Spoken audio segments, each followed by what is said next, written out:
Bonsoir à tous et merci d'être venus pour cette dernière conférence de la 8e édition des Journées de l'éloquence. Alors, pour l'ouvrir, je vais commencer de manière un peu particulière puisque j'ai choisi de vous citer 3 versets tirés de la Genèse. C'est pas moi qui lui ai soufflé. Tout à fait. C'est une initiative personnelle et ensuite, Maxime, ce sera à toi de rebondir. Merci. Alors, dans les circonstances de ces 3 versets, l'homme a été créé, mais il ne s'appelle pas encore Adam.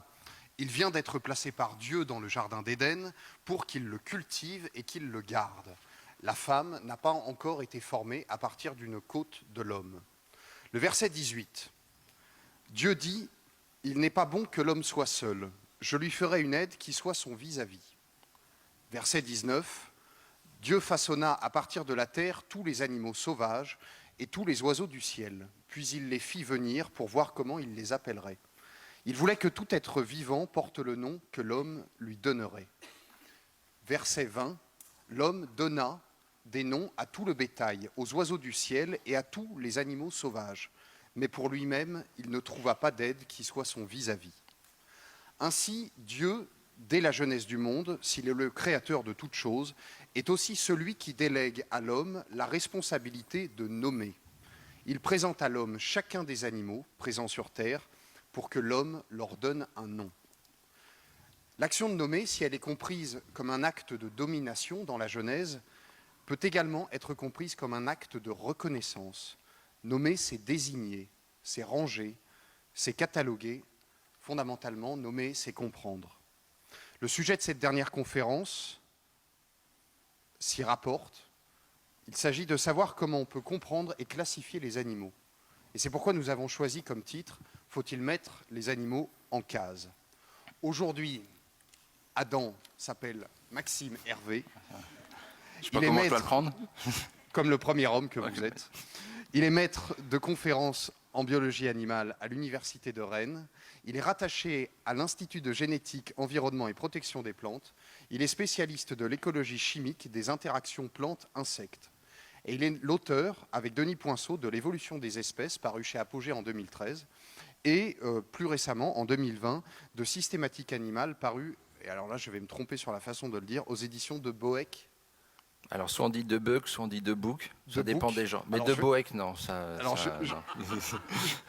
Alors, moi, je dis de Book. Je vais dire de Book aussi. Je crois que c'est la première fois que vous présentez cette conférence. On va dire oui pour pas te faire mentir. Ah, bon, bah, très bien. Oui, et puis je ne vais pas faire semblant de te tutoyer alors que... de te vous voyez alors que je te tutoie. Je conclus en rappelant qu'on avait le plaisir de t'avoir reçu en 2018 pour une conférence aux côtés d'Axel Kahn. Ça avait été un grand plaisir pour nous et on est ravis de te recevoir avec ça à nouveau. Merci d'être venu de Bretagne et je te cède la place. Merci. Merci beaucoup pour l'invitation déjà. J'espère que ce sera le même plaisir qu'il y a 4 ans. Merci d'être venu. J'espère que vous resterez jusqu'à la fin. Alors, je dois dire que je suis assez ému de faire cette conférence-là, puisqu'il y a 4 ans, j'avais eu l'immense privilège d'être avec Axel Kahn assis ici, pour qui j'avais énormément d'admiration. Donc, j'ai une pensée un peu émue pour lui ce soir. Donc, alors, c'était une magnifique introduction que je n'avais pas connaissance à l'avance, mais magnifique. On va discuter de comment on classe les animaux. La classification, c'est un truc qui a l'air un peu austère. Hein. Tout le monde a vu ça quand il était à l'école, quand il était enfant, puis on ne voit pas trop ce qu'on peut bien raconter là-dessus. Et en fait, c'est extrêmement intéressant, parce que la manière dont on regroupe les animaux dans des classifications, et surtout ce qu'on leur fait dire à ces classifications, ça c'est extrêmement enrichissant sur le discours qu'on a sur le vivant en général et sur la manière dont on perçoit l'évolution en général. Et c'est de ça dont j'ai envie de vous parler en fait, plus que comment on regroupe les animaux dans des groupes, dans les classifications, mais ce qu'on en fait dire à ces classifications et pourquoi on les fait. Et je voudrais finir sur un grand problème actuel. Ce que j'appelle une révolution conceptuelle actuelle, c'est-à-dire qu'il faut vraiment changer de discours aujourd'hui. Ce que la science nous dit va à l'encontre de la manière dont notre cerveau est formaté. Et pour comprendre pourquoi il est formaté, il faut remonter loin, très loin. Alors je ne vais pas aller jusqu'à Dieu et la Genèse, mais je vais remonter juste après ça, c'est-à-dire à l'Antiquité grecque.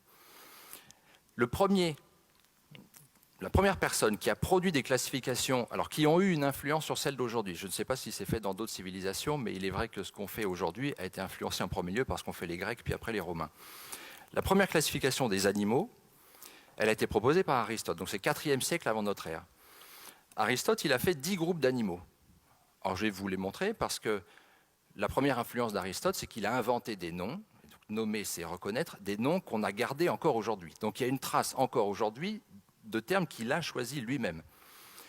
Il avait fait les quadrupèdes, donc c'est ceux qui ont 4 pattes vivipares, c'est-à-dire qui donnent naissance à des petits déjà formés, pas des œufs, donc comme nous, c'est ce qu'on appelle les mammifères aujourd'hui. Les quadrupèdes, mais ovipares, qui pondent des œufs, les reptiles, les amphibiens, en gros, les oiseaux, les cétacés, qui sont des mammifères, mais on sent bien qu'ils sont un peu à part, ils n'ont pas 4 pattes, ils vivent dans l'eau, c'est un peu bizarre, donc c'était un groupe à part.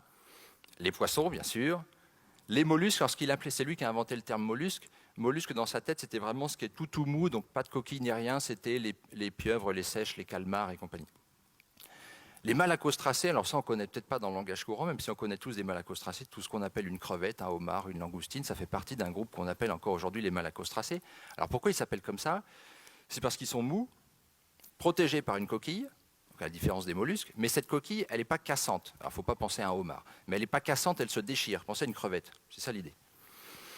On a les entomes. Alors entome, en grec, ça veut dire divisé en segments. Donc vous comprenez très bien l'idée quand vous voyez ce mille-pattes ici.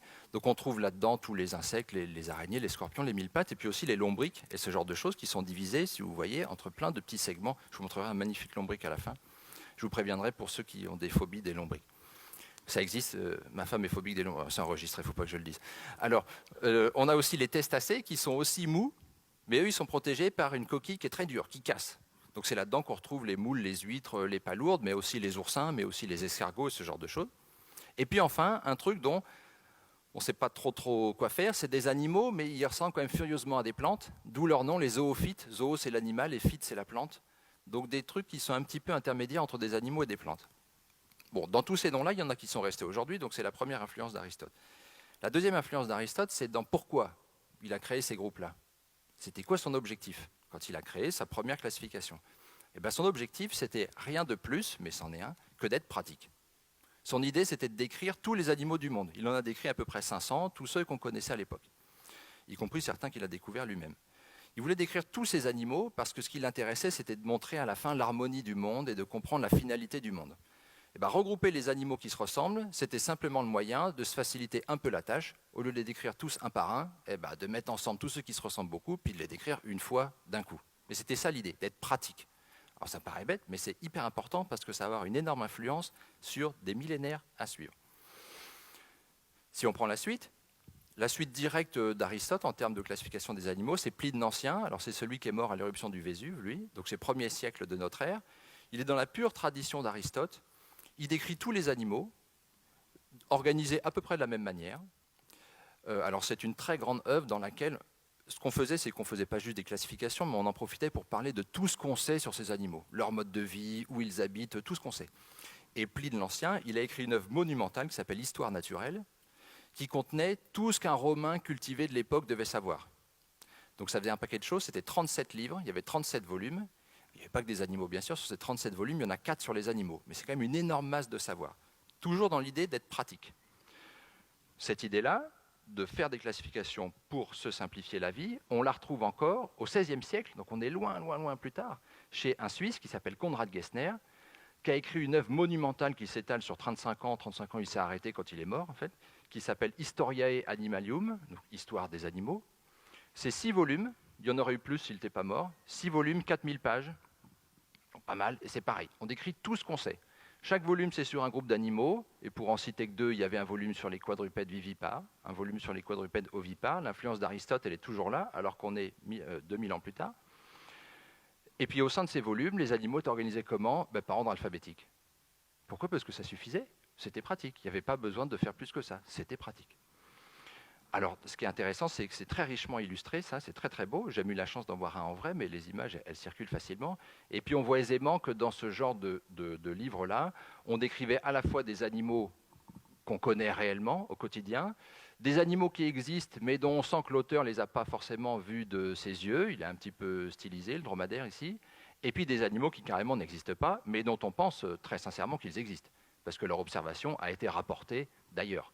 La licorne, en l'occurrence, c'est très certainement un rhinocéros au départ. Mais ce qu'il faut retenir de ça, c'est l'aspect purement pratique des classifications. Et on retrouve encore ça au XVIIIe siècle. Vous voyez l'influence d'Aristote qui est gigantesque, sur un pas de temps monumental. C'est pas si loin que ça, le XVIIIe siècle. dans l'œuvre de quelqu'un qui est un des deux plus grands naturalistes du XVIIIe siècle, à l'échelle européenne et même mondiale, qui s'appelle Georges-Louis Leclerc, comte de Buffon. Donc c'est comme ça qu'on le connaît. Buffon, c'est quelqu'un qui a été pendant quasiment 50 ans, 49 ans, intendant, c'est-à-dire directeur de ce qu'on appelait à l'époque le Jardin du Roi, à Paris, et qui est devenu le Muséum national d'histoire naturelle. Donc 50 ans directeur, il a considérablement développé ce jardin. Il a eu une influence telle que si vous allez au Jardin des Plantes à Paris, donc c'est le jardin du Muséum, il y a 2 statues, une à chaque bout du jardin, une de ces deux-là, c'est Buffon. Et bien dans l'œuvre de Buffon, qui est monumentale, les animaux sont classés dans la pure tradition d'Aristote, c'est fait pour être pratique.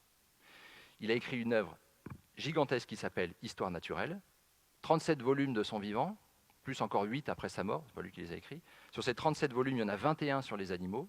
Et quand je vous dis qu'on disait tout ce qu'on pouvait dire à l'époque, c'était des encyclopédies, sur ces 21 volumes de son vivant, il y a les quadrupèdes, et encore il n'a même pas fini, et il y a les oiseaux. Donc autant dire qu'on en faisait dire beaucoup de choses. Et comment il organise les animaux dans ces volumes? C'est comme ça lui vient, et par exemple les quadrupèdes, ceux qu'on appelle les mammifères, ils mettaient d'un côté ceux qui sont domestiqués, et de l'autre côté ceux qui sont sauvages. Pourquoi pas? C'est pratique, pourquoi pas? Donc il faut retenir ça. Donc deuxième élément d'Aristote, le côté purement pratique, c'est ça le but. Et troisième influence d'Aristote, et c'est celle-là en fait qui nous intéresse le plus, parce que c'est celle-là qu'on rencontre encore aujourd'hui et qui imprègne notre façon de penser aujourd'hui, c'est que ces différents groupes d'animaux, ce n'est pas des groupes disparates comme ça. Il y a une logique derrière ces groupes, dans la pensée d'Aristote, et jusqu'encore aujourd'hui, certainement dans notre tête un peu à tous de façon inconsciente, c'est que tous ces animaux, ils ne se valent pas. Il y en a qui sont mieux que d'autres. Donc c'est une hiérarchie dans le sens un peu la hiérarchie militaire avec des grades, certains qui sont au-dessus d'autres. La hiérarchie d'Aristote, vous la retrouvez ici. Alors il y a les animaux à partir des zoophytes, mais vous voyez qu'elle s'inscrit dans le monde naturel en général. Et le monde naturel, c'est 3 choses, c'est les animaux, c'est les végétaux et c'est les minéraux. La géologie a toujours été dans le champ des sciences naturelles. Et donc Aristote fait une série. Et ce que je vous ai mis ici, c'est sa série. Et ce n'est pas un hasard, je vous l'ai mis dans ce sens-là. Plus on monte dans la série, plus on est parfait. Parce que la manière dont il décrit ça, c'est qu'il y a un degré de perfection. Plus on est haut dans la série, plus on est parfait. Donc ce qui est moins bien que tout le reste, c'est les cailloux. Et puis au-dessus des cailloux, on trouve les plantes. Les plantes, c'est évidemment moins bien que les animaux, je ne vais pas vous l'apprendre. Dans les plantes, on a les plantes inférieures, supérieures, donc c'est l'origine de tout ce vocabulaire, inférieur, supérieur, imparfait, parfait. Et puis au-dessus, on a les animaux. Et dans ces animaux, il y a toute une série, alors ça ne sert à rien de la dérouler, mais on peut remarquer 2 ensembles. Ceux en bas, qu'Aristote appelle les animaux dépourvus de sang, donc du sang, c'est déjà au sens où on l'entend, un liquide qui est rouge et qui est chaud, c'est ça l'idée. Donc ceux qui sont dépourvus de sang, 2000 ans plus tard, on les appellera les invertébrés. Et puis au-dessus de ceux-là, ceux qui ont du sang, 2000 ans plus tard, on les appellera les vertébrés.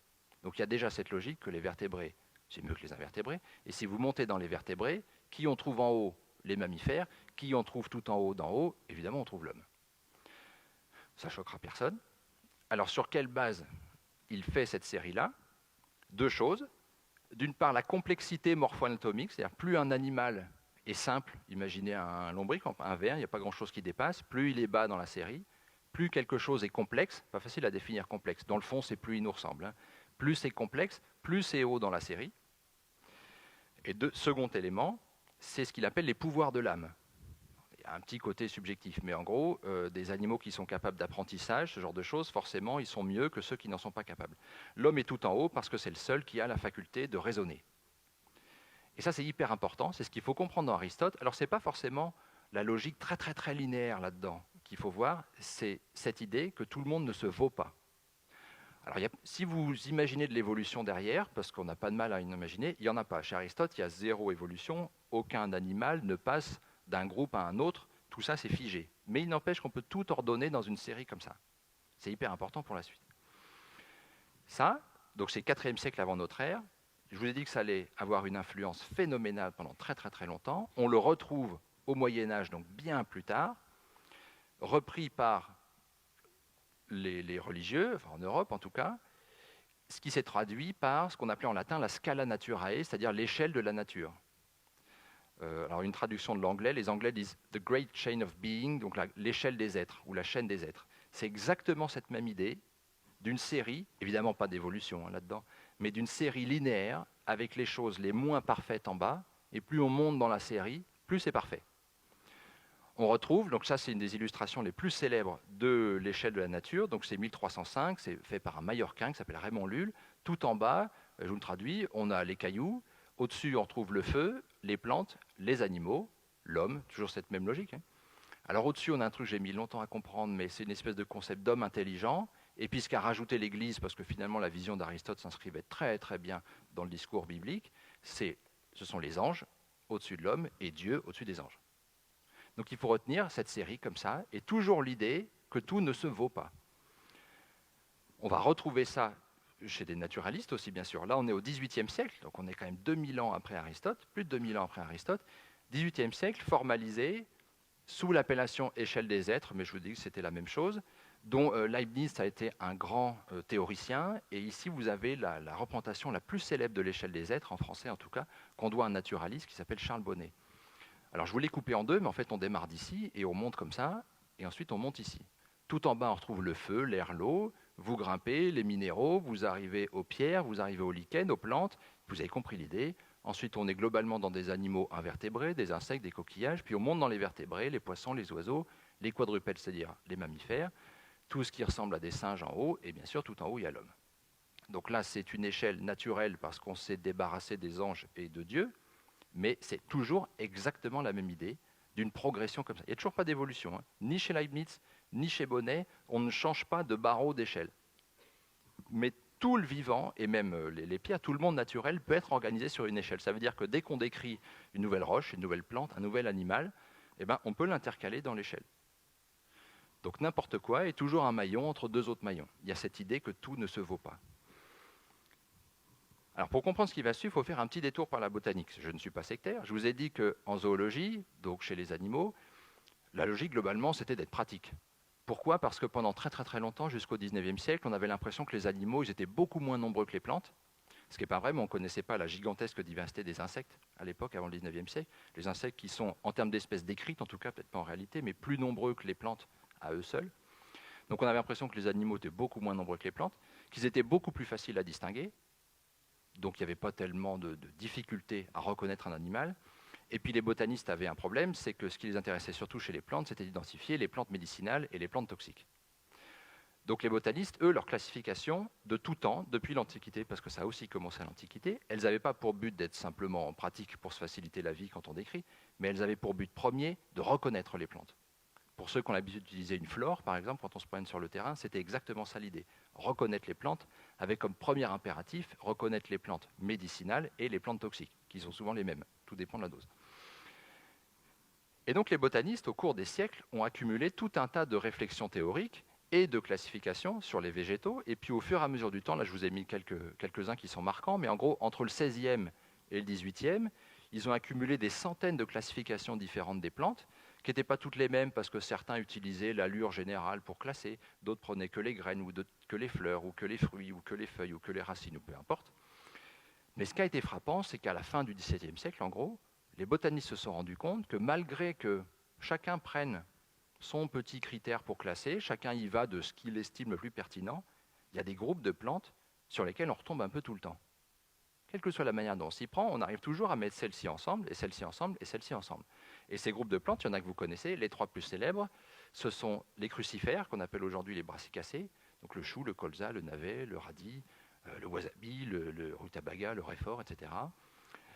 Les graminées, qu'on appelle aujourd'hui les poacées, donc tout ce que globalement on appelle une herbe ou une céréale, et puis les ombellifères, qu'on appelle maintenant les apiacées. Là-dedans, on trouve la carotte, le persil, le cumin, la ciguë et tout un tas d'autres choses. Et donc c'était quand même fort intriguant, parce que quelle que soit la manière dont on s'y prend, on arrive toujours à mettre ensemble les crucifères, les graminées, les ombellifères. Et de là est née une réflexion théorique qui est que si on retombe un peu toujours sur la même chose, alors pas à 100% bien sûr, mais certains groupes ressortent tout le temps, c'est peut-être que ce n'est pas un hasard, et c'est peut-être que les groupes qu'on forme, ils ne sont pas purement subjectifs. Si c'était purement subjectif, bon, bah, chacun aurait son résultat à lui. Là, on retombe un peu tout le temps sur la même chose.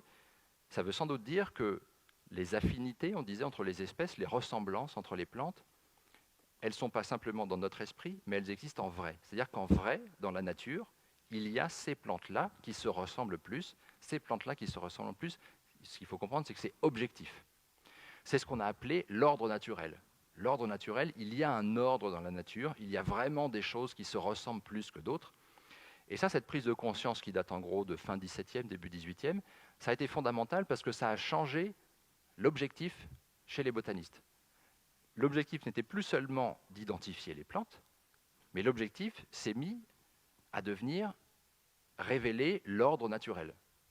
C'est-à-dire retrouver les affinités, les ressemblances objectives, celles qui ne dépendent pas de nous, mais qui sont vraiment dans la nature. Alors d'où venait cet ordre naturel? Bien sûr, pour l'époque, la seule explication qu'on avait, c'était Dieu. Dieu l'a voulu comme ça. Quand il a créé toutes les espèces, végétales en l'occurrence, il a vraiment créé celles-ci ensemble, celles-ci ensemble, celles-ci ensemble. Mais peu importe presque. L'idée, c'est qu'il y avait quelque chose d'objectif dans les classifications et qu'il fallait le retrouver. Alors pendant à peu près un siècle, on a essayé de faire les deux en même temps, c'est-à-dire à la fois construire des classifications qui permettent d'identifier les plantes et en même temps construire des classifications qui révèlent l'ordre naturel. On a cru que ça pouvait marcher, et puis au bout d'un moment, fin 18e, on s'est rendu compte que ça ne pouvait pas marcher. Alors le grand représentant de cette volonté de faire des classifications naturelles, c'est lui, c'est un Suédois, c'est Carl von Linné, dont je vais parler un petit peu après. Je vous ai dit que Buffon était un des deux plus grands naturalistes du XVIIIe siècle, l'autre c'est lui. Alors, il ne pouvait pas se sentir, ils étaient d'accord sur rien, mais c'est peut-être pour ça que c'était les deux plus grands, sinon l'un aurait pris l'ascendant sur l'autre, mais ils étaient d'accord sur rien. Donc c'est Linné, et l'autre qui a eu une influence très importante, c'est Lamarck. Alors vous connaissez peut-être Lamarck, sans doute. Lamarck, on le connaît comme zoologiste, comme spécialiste des animaux, mais c'est d'abord un botaniste, Lamarck. C'est un botaniste de formation, et il est devenu très très célèbre, pas à cause d'histoires d'évolution et des animaux, il est devenu très très célèbre comme botaniste. Il travaillait au Jardin du Roi. Il était d'ailleurs précepteur des enfants de Buffon, donc il y a toute une tradition. Lamarck, c'est celui qui a vraiment théorisé, le premier, à la fin du XVIIIe siècle, qu'on ne peut pas en même temps construire une classification qui permet de reconnaître les plantes et construire une classification qui révèle l'ordre naturel. On ne peut pas, c'est pas les mêmes objectifs, c'est pas compatible.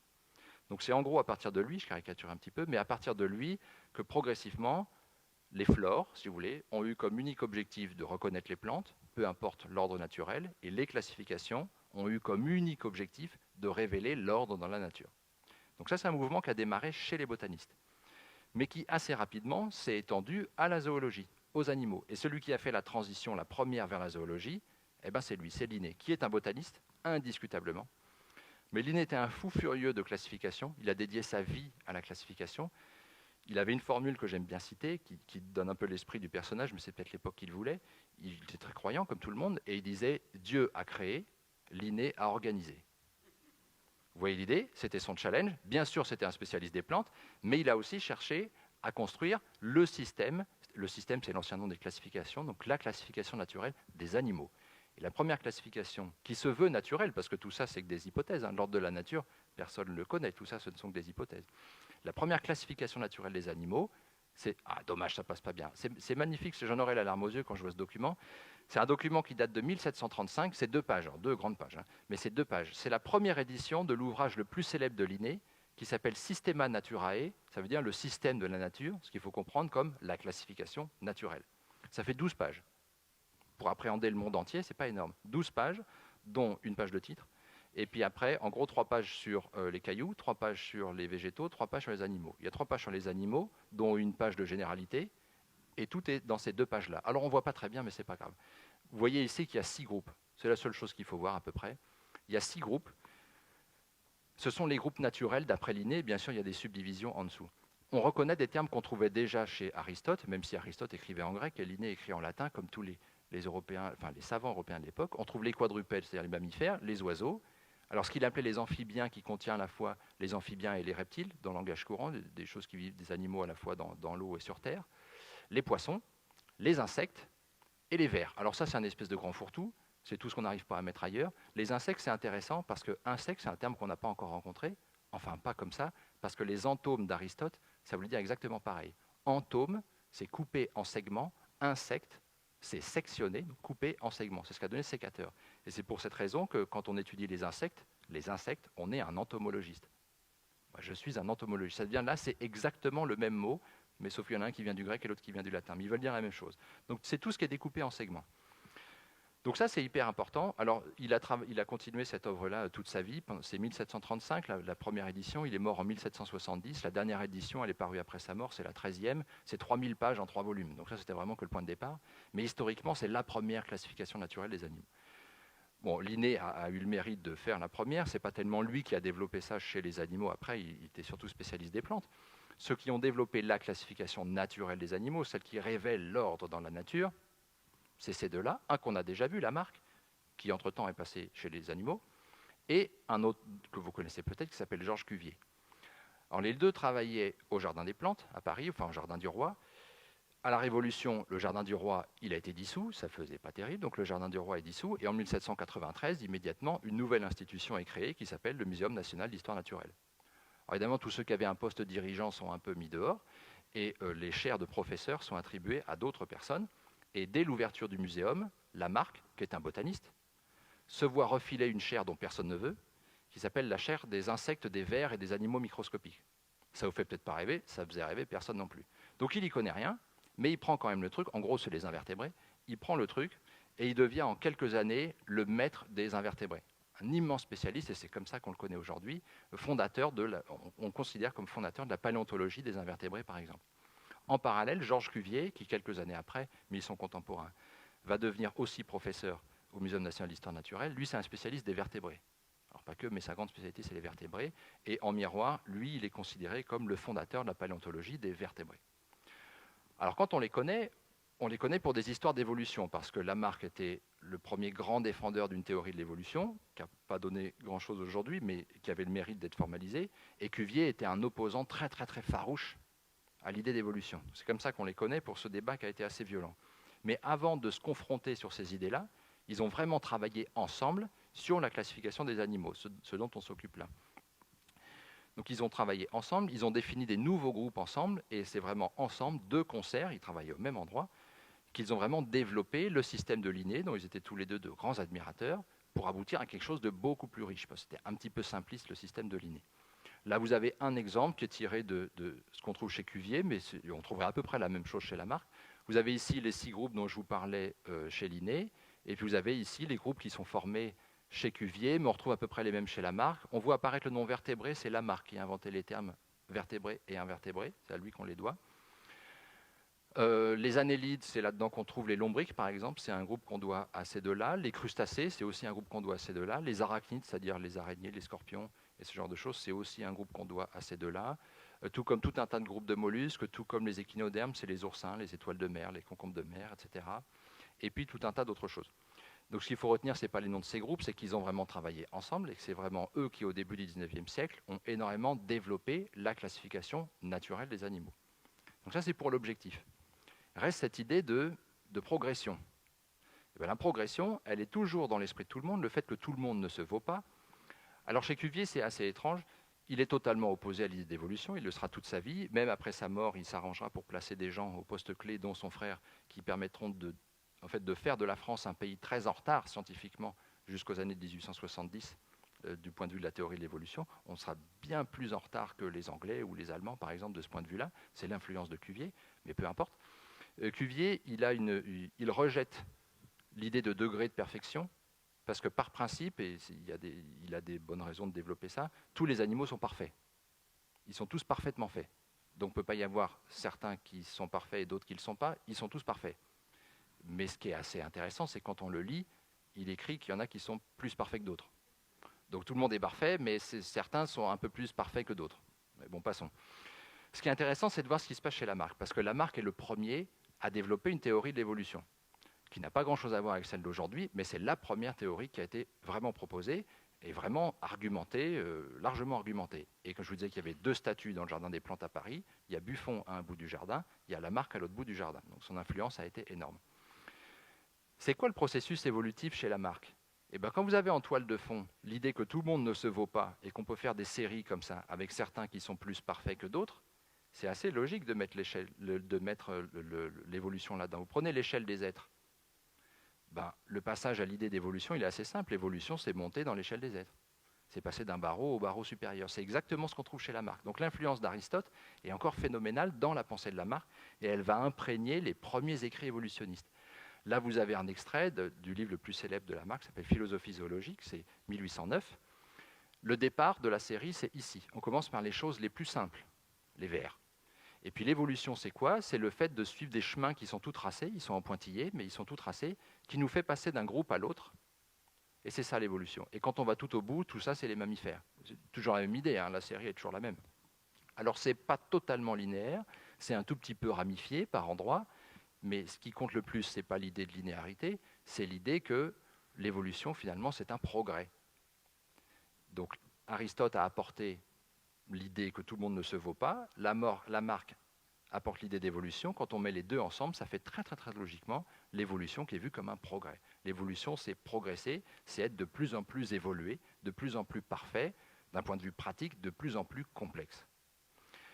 On retrouve ça ici dans un autre écrit célèbre de Lamarck qui date d'un petit peu après, c'est 1815, où il a évidemment fait évoluer sa pensée. Les séries sont un petit peu moins linéaires, mais c'est toujours la même idée. On part de quelque chose de très simple, et puis là vous avez une série, là vous avez une autre, là vous avez une autre, mais peu importe, on voit l'idée qu'on passe d'un groupe à l'autre, et l'évolution c'est ça.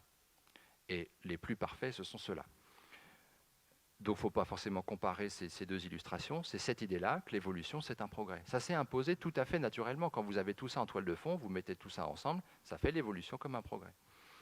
L'autre chose qu'il faut voir ici, et c'est important, c'est qu'en termes de discours, donc ça déjà c'était un marqueur très très fort, en termes de discours, ce que vous avez ici, c'est des groupes d'animaux qui descendent d'autres groupes d'animaux. Ce que vous avez là, par exemple, je vais vous prendre là pour prendre un mot plus simple, les insectes descendent des vers. Ici, les oiseaux descendent des reptiles.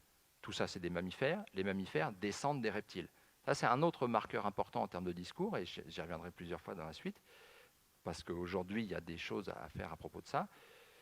C'est que les groupes d'animaux descendent les uns des autres, ce qui est le langage classique. Les vertébrés descendent des invertébrés, ce genre de choses. Là, c'est à une échelle un peu plus fine, mais c'est ça l'idée. Donc, à retenir de Lamarck, quand l'idée d'évolution émerge de façon très importante, elle ne va pas s'imposer avec Lamarck, mais elle va quand même émerger très fortement. Elle va naturellement avec l'idée d'un progrès, puisque ça imprégnait l'idée de tout le monde depuis Aristote, donc depuis plus de 2000 ans, et avec l'idée d'une généalogie entre les groupes d'animaux. Les groupes d'animaux descendent les uns des autres. Alors, je vous ai dit que Lamarck n'avait pas eu tellement d'influence, finalement, d'un point de vue scientifique. Sa théorie de l'évolution, elle a un peu fait un four pour un tas de raisons. Une des raisons, c'est Cuvier. Cuvier a survécu à Lamarck, il était plus jeune, enfin ça n'empêche pas, mais il se trouve qu'il était plus jeune. C'est Cuvier, tous les deux étaient à l'Académie des sciences, c'est Cuvier qui a fait l'éloge funèbre de Lamarck. Alors, il a attendu des années pour le faire, ce qui n'est pas anodin, et quand il a fait un texte qui ridiculisait les idées de Lamarck. Donc ça devait mettre un peu de piment à l'Académie, qui était peut-être déjà un petit peu... Hein. Mais c'est une des raisons, et je dis Cuvier avait placé à des postes clés ses héritiers d'un point de vue scientifique. C'est aussi pour ça que l'idée d'évolution ne s'est pas imposée en France. Alors on continue. Lamarck n'a pas eu beaucoup d'influence. Celui ou ceux en fait, qui ont eu le plus d'influence, ça tout le monde le connaît, Charles Darwin, il n'a pas toujours été vieux avec une barbe et pas souriant. Il a aussi été plus jeune, sans barbe et pas souriant non plus. Mais il a été plus jeune. La révolution du point de vue de l'objectif des classifications, c'est Darwin et un autre qu'on oublie tout le temps qui s'appelle Alfred Wallace, qui ont proposé, seconde moitié du XXe siècle, que les êtres vivants évoluent, mais pas du tout de la manière dont le disait Lamarck, c'est-à-dire une sorte de tapis roulant où on passe d'un groupe à l'autre comme ça. L'évolution selon Darwin et Wallace, ça passe pas très bien, mais c'est pas grave. C'est un schéma comme ça. Alors pour ceux qui ont déjà vu un arbre phylogénétique, pour ceux à qui ça parle, c'est exactement ça. Vous avez ici des ancêtres hypothétiques très anciens, puis plus vous montez, plus vous remontez vers l'actuel. C'est comme si on remontait des couches géologiques. Plus on va bas, plus on trouve des fossiles anciens. Et puis vous voyez, alors on va peut-être le distinguer mieux par là, des espèces actuelles qui descendent d'un même ancêtre commun. Donc c'est très différent de ce qu'a proposé Lamarck. Et ça a été une révolution parce que ça nous expliquait l'ordre naturel. On n'avait pas d'explication autre que la volonté divine sur l'ordre naturel. Pourquoi il y en a certains qui se ressemblent plus que d'autres. Donc on cherchait à révéler cet ordre naturel dans les classifications, mais à part dire que c'est Dieu, ce qui était une explication satisfaisante pour la plupart des gens, on n'avait pas d'explication à d'où vient cet ordre naturel. La révolution darwinienne, c'est de trouver l'origine de cet ordre naturel. Pourquoi ces animaux-là, ils vont ensemble naturellement, objectivement, mais pas parce qu'ils partagent un ancêtre commun très récent. Idem pour ces deux-là, qui ont un ancêtre commun ici. Pourquoi ce groupe-là, on le met dans la classification avec ce groupe-là? Parce qu'ils partagent un ancêtre commun plus éloigné. Donc ça explique l'ordre naturel des choses, ça explique la structure emboîtée des classifications, les vertébrés, les invertébrés, puis à l'intérieur les mammifères, puis à l'intérieur les primates par exemple, etc. Donc ça a été une révolution intellectuelle qui a changé l'objectif des classifications. Parce qu'on avait un objectif qui était de révéler l'ordre naturel, là ça l'a alors changé, ça l'a précisé, c'est une phrase, c'est la phrase sans doute la plus célèbre de l'origine des espèces, qui est le livre phare de Darwin, 1859, dont ceci est la seule illustration. La phrase de Darwin, c'est qu'à partir de maintenant, toute classification vraie est donc généalogique. Ça veut dire que les classifications doivent révéler, refléter l'histoire évolutive du vivant. Et on doit mettre ensemble ceux qui descendent vraiment d'un ancêtre commun. Donc ça a changé l'objectif. L'objectif de classification est devenu très très très évolutif. C'est révéler l'histoire du vivant, c'est-à-dire se baser sur pas seulement la ressemblance, mais sur la parenté, mettre ensemble ceux qui sont les plus proches parents. Un sacré challenge d'identifier qui est le plus proche parent d'un autre. Donc ça, c'est très complexe. Mais c'était ça l'idée. Donc ça a changé un peu l'objectif. Darwin en est resté à la théorie. Il n'est pas allé jusqu'à proposer des classifications des animaux. C'est à peu près le seul arbre qu'il ait proposé. C'est un arbre qui est très théorique, qui est très très très riche de plein de choses, mais il n'a pas franchi le pas de proposer quelque chose de concret. Le premier qui a appliqué ça et proposé quelque chose de concret, c'est un Allemand qui s'appelle Ernst Haeckel, qui a été, donc il est contemporain de Darwin, qui a été le plus grand diffuseur du darwinisme dans le monde germanique. Un très très grand partisan de Darwin, mais, et ça a son importance, il est en fait dans le fond plus influencé par Lamarck que par Darwin. C'est un grand admirateur de Darwin, mais c'est un encore plus grand admirateur de Lamarck. Et ce n'est pas anodin du tout. Le premier arbre du vivant qui essaye de transcrire concrètement ce qu'a voulu faire Darwin d'un point de vue théorique, c'est celui-là. C'est 1866, donc c'est quand même 7 ans après l'origine des espèces, donc c'est quand même beaucoup de réflexion, même si à l'échelle de l'histoire des sciences, c'est juste après. C'est un arbre, alors ça ne sert à rien de le détailler, mais ici vous avez les animaux à droite, ici vous avez les plantes, je vous passe celui du milieu. Alors il y avait déjà l'hypothèse qui était sacrément osée pour l'époque, de dire qu'il y a une racine commune à tout le vivant, qu'il y a un ancêtre commun à tout le vivant, ce n'était pas du tout obligatoire d'en arriver là. Et puis ensuite, on voit, c'est une illustration desquelles il aimait beaucoup styliser les choses, en particulier les arbres. Et on voit que là-dedans, ça se ramifie, et ça n'est pas anodin, on monte. Et quand on monte, on trouve d'abord tout ce que sont les invertébrés, et puis à partir d'ici, on trouve les vertébrés. Et alors surtout dans cette partie-là, quand on arrive tout en haut, il y a les vertébrés, et là vous avez les mammifères. En fait, Haeckel est parti de ce qu'a proposé Darwin, mais y a appliqué une vision purement lamarckienne. C'est-à-dire l'évolution comme un progrès, et ce n'est pas un hasard si on monte dans cet arbre, et une vision des relations entre les groupes vivants comme des relations généalogiques. Les uns descendent des autres. Ce n'est pas dans cette figure que ça transparaît le plus, mais c'est très probablement dans celle-ci, qui date d'un autre livre, enfin qui vient d'un autre livre de Haeckel qui est centré sur l'homme. Alors ça, c'est la traduction française, mais elle est fidèle à l'original allemand. L'arbre, déjà, il s'appelle arbre généalogique de l'homme. Dans généalogique, vous avez la notion de descendance. Les groupes d'animaux descendent les uns des autres. Et la notion de progrès, je n'ai pas besoin de vous faire un dessin, il est déjà fait. On part d'en bas et on monte. On monte, on monte, on monte, on monte. Et quand on arrive tout en haut, ici vous avez les... Alors si je prends en plus bas, là on a des trucs unicellulaires qu'on rattache aux animaux, mais peu importe. Là vous avez les invertébrés, vous montez vers les vertébrés, vous montez dans l'échelle du progrès. Dans les vertébrés, vous commencez évidemment par les poissons, les amphibiens, et puis ensuite, vous arrivez petit à petit, là il y a les reptiles et les oiseaux, vous arrivez aux mammifères. Dans mammifères, vous avez les primates, en haut, et vous voyez singes ici, et quand vous montez, tout en haut, il y a l'homme. Donc la notion de l'évolution comme un progrès, là, elle est absolument limpide. Elle ne choque personne, hein, tout le monde est d'accord. Mais c'est ça qu'il faut voir. On en est toujours à peu de choses près, dans le fond, au discours d'Aristote, qui est qu'il y a une progression dans la nature. La seule chose qu'on a rajoutée, c'est que cette progression, elle est due à l'évolution. D'accord. Ça, ce n'était pas isolé. Haeckel a lancé un grand mouvement qui verra son apogée à peu près au milieu du XXe siècle, sous la houlette de ces deux naturalistes-là, Ernst Mayr, qui est un zoologiste allemand, et George Simpson, qui est un paléontologue américain, alors que vous connaissez peut-être. Pour ceux à qui la théorie synthétique de l'évolution, ça parle, c'est une grande synthèse qui a eu, c'était un grand champ de bataille, la recherche autour de l'évolution dans la première moitié du XXe siècle. Et à peu près au milieu du siècle, il y a eu une grande synthèse entre la génétique, la paléontologie, la zoologie, la botanique, enfin tout un tas de sciences naturelles, et qui a donné ce qu'on a appelé la théorie synthétique de l'évolution, qui n'est pas la théorie d'aujourd'hui, parce qu'évidemment elle a évolué depuis 70 ans, mais qui est la base de la théorie actuelle. Et bien ces deux-là sont deux parmi les 5 grands artisans de cette théorie synthétique de l'évolution. Donc c'est des personnes qui ont eu une influence absolument considérable sur la manière de faire de la biologie évolutive aujourd'hui. Ceux-ci les deux plus grands représentants de cette manière de faire de la classification, comme Haeckel, où les groupes descendent les uns des autres, les oiseaux descendent des reptiles, et où l'évolution est un progrès. un exemple, ce n'est pas un dessin de ces deux-là, mais c'est pas grave, c'est quelqu'un qui était dans le même schéma de pensée. Ça, c'est dans les années 70. Vous avez une vision du monde vivant dans lequel on retrouve, alors pour ceux à qui ça parle, les prokaryotes, c'est des trucs unicellulaires qui n'ont pas de noyau, les bactéries par exemple. Et puis les eucaryotes, c'est ceux qui sont unicellulaires ou pluricellulaires, mais qui ont un noyau. Évidemment, avoir un noyau, c'est mieux que ne pas avoir de noyau. Cherchez pas très loin, c'est parce que nous, on a un noyau dans nos cellules. Parce que la seule raison, à la fin, c'est ça. Le tout, c'est qu'elles soient transparentes, après tout. Évidemment, ceux qui n'ont pas de noyau, ils sont en dessous. Ce n'est pas du tout un hasard si ce genre de figure est orienté à la verticale. Et puis quand vous montez, ceux qui ont un noyau, c'est mieux. Tout ça, c'est ceux qui ont un noyau, mais qui sont unicellulaires, une seule cellule, comme les levures, par exemple. La levure de boulanger, elle est quelque part là-dedans. Et puis les êtres vivants qui ont une seule cellule ont donné, c'est la descendance, des êtres vivants qui ont plusieurs cellules. Et on trouve les plantes, enfin dans cette classification-là, les plantes, les champignons et les animaux. Ce n'est pas un hasard si les flèches ne s'arrêtent pas toutes au même niveau. Qu'est-ce qu'on trouve tout en bas? Par exemple, des animaux, les porifères, c'est les éponges. Je vous avais montré une photo au début, c'était les zoophytes d'Aristote, les trucs dont on ne sait pas trop s'ils sont des plantes ou des animaux, ils sont un peu à mi-chemin. Donc il est très clair que ceux-là, ils sont inférieurs à tout le reste. Pourquoi? Parce qu'animaux, ça veut dire animés. Végétaux, ça veut dire qu'ils végètent.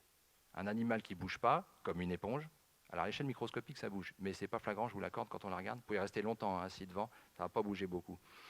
Donc ça donne l'impression qu'on ne sait pas trop bien si c'est un animal ou une plante. Mais ce n'est pas un hasard si ce genre de choses, vous le retrouvez tout en bas, et quand vous montez, qui y a en haut? Notamment, il y en a deux, mais notamment les cordées. Les cordées, en gros, c'est les vertébrés. À peu de choses près, c'est les vertébrés. Et puis s'il y avait plus de détails, il y aurait évidemment les mammifères tout en haut. Une autre manière de représenter ça, c'est un truc beaucoup plus récent, ça date des années 90. C'est un genre de schéma très classique de cette façon de faire des classifications. Vous avez les différents groupes d'animaux. Ici, vous avez les temps géologiques, donc plus vous descendez, plus vous remontez loin dans le temps. Vous voyez des traits qui relient les uns aux autres. Ça veut dire qui descend de qui. Donc on lit par exemple que les amphibiens descendent des poissons osseux, les reptiles descendent des amphibiens, les oiseaux descendent des reptiles, les mammifères descendent des reptiles. C'est toujours ce discours sur la descendance. Et puis la largeur de ce que vous voyez ici, des espèces de bulles, on appelle ça un diagramme à bulles, mais ça n'a pas vraiment de nom, c'est proportionnel au nombre d'espèces qu'il y avait à cette époque-là. Donc on voit en même temps ceux qui se diversifient et puis les extinctions massives et ce genre de choses. Si on faisait un zoom ici, ce serait assez dramatique. Ce que je veux vous montrer ici, c'est qu'il y a un discours là-dedans sur la descendance encore, sur qui descend de qui. Et à partir du moment où on a un discours comme ça, c'est assez facile quand on trouve un fossile de dire bah ça c'est l'ancêtre de un tel ou de un tel. Et c'est pour ça que quand on a découvert Archaeopteryx, que vous connaissez peut-être, qui est un espèce de proto-oiseau, un truc qu'on a découvert à la fin du 19e siècle, ça ressemble à une espèce de gros lézard, sauf qu'il a des plumes et il vole. Et donc c'est un espèce de mélange un peu étrange.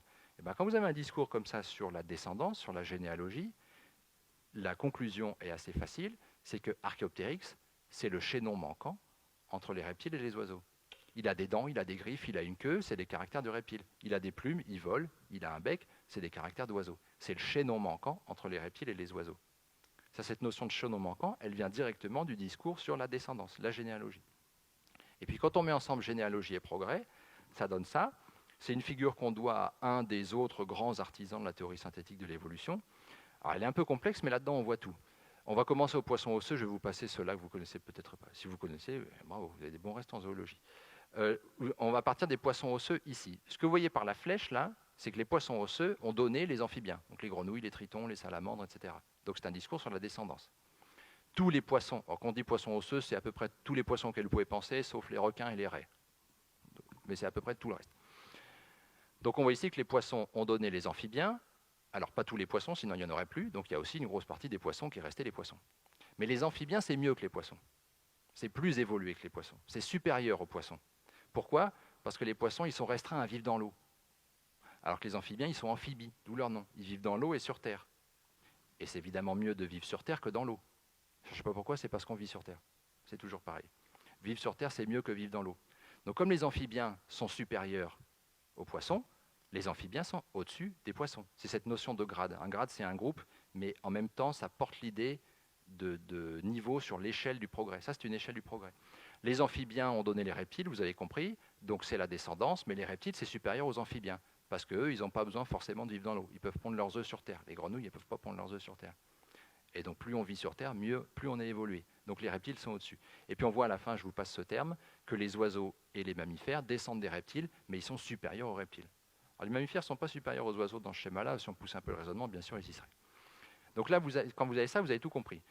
Et quand vous avez ça, n'y a pas forcément grand-chose qui vous choque. Parce que les discours d'aujourd'hui, pas forcément les discours de spécialistes, mais les discours dans le grand public, les discours de journalistes scientifiques, et ce n'est pas leur faire offense, sont directement inspirés de cette façon de voir le monde vivant. Les uns descendent des autres, l'homme descend du singe, si vous voulez, et cette notion qu'il y en a qui sont mieux que d'autres, qui sont plus évolués, qui sont plus parfaits, qui sont plus, dites-le comme vous voulez, qui sont supérieurs.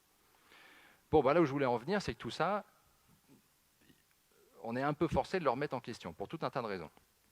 Je vous ai dit que la manière de faire de la classification, comme on l'a vu avant, était à son apogée à peu près au milieu du XXe siècle, jusque dans les années 70. Dans les années 70 a émergé une autre manière de faire de la classification, qu'on doit à un Allemand qui s'appelle Willy Hennig, qui était un entomologiste, donc un spécialiste des insectes, en particulier des diptères, c'est-à-dire les mouches, les moustiques et les moucherons. Et alors je vous passe le pourquoi, c'est très technique, mais Willy Hennig a proposé une autre façon de faire de la classification qui remettait en cause deux choses fondamentales. Un, la manière dont on forme les groupes, et je passe là-dessus, pour revenir pour ceux que ça intéresse, mais je vous le passe, qui a amené à remettre en cause et à faire disparaître tout un tas de groupes qui existaient avant. Les reptiles, par exemple, les poissons, sont des groupes qui n'existent plus dans les classifications actuelles, que l'on doit à Hennig, puisque c'est sa façon de faire qui s'est imposée progressivement dans les années 70, 80, 90. Mais l'autre chose qui nous intéresse plus, c'est que Willy Hennig a totalement remis en question le discours sur la descendance, sur la généalogie. Les uns descendent des autres. Les mammifères descendent des reptiles. Une des raisons, c'est que personne n'était là pour savoir qui descend de qui, donc on ne peut pas le dire. Donc tout ça, ce ne sont que des hypothèses, donc il faut les traiter comme des hypothèses. Et un exemple, si je reprends mon Archaeopteryx, alors la systématique évolutionniste, c'est un peu complexe, mais c'est le nom donné à la façon de faire que je vous ai expliqué juste avant. Donc on retrouve ici notre Archaeopteryx, qui est le chaînon manquant entre les reptiles et les oiseaux. Pour les partisans de ce qui s'appelle la systématique phylogénétique, c'est l'école de Hennig en gros, et c'est celle qui s'est imposée, en tout cas en zoologie et en botanique aujourd'hui. Donc je ne vous le dis pas juste pour la beauté de l'histoire, mais c'est la façon de faire aujourd'hui qui s'est très largement imposée dans les années 80 et surtout 90. Il y a plus grand monde aujourd'hui qui travaille comme ça en zoologie et en botanique. C'est qu'on ne parle pas de descendance. On parle uniquement de parenté. La seule chose qu'on peut dire, c'est qui est plus proche parent de qui. Mais jamais on ne va jusqu'à dire un tel descend de un tel. Ça veut dire que les groupes d'animaux ne descendent pas les uns des autres. Les mammifères ne descendent pas des reptiles. Les reptiles ne descendent pas des amphibiens. Les mammifères sont des proches parents des reptiles. Le groupe des mammifères et des reptiles est un proche parent des amphibiens, mais les uns ne descendent pas des autres. C'est exactement pareil quand on traite un fossile. Un fossile n'est jamais l'ancêtre de quelqu'un d'autre. Un fossile, c'est un plus ou moins proche parent de quelqu'un d'autre. Mais c'est tout ce qu'on peut dire. C'est ce que vous avez sur ce genre de représentation. Ça, c'est un arbre phylogénétique. Ce qu'on y lit, c'est que ici, vous avez Archaeopteryx, ici, vous avez les oiseaux, et ici, vous avez tout ce qu'on appelle les reptiles, donc les crocodiles, les tortues, les lézards, les serpents. Ça vous dit que Archaeopteryx est un proche parent des oiseaux. Le plus proche d'Archaeopteryx, c'est les oiseaux.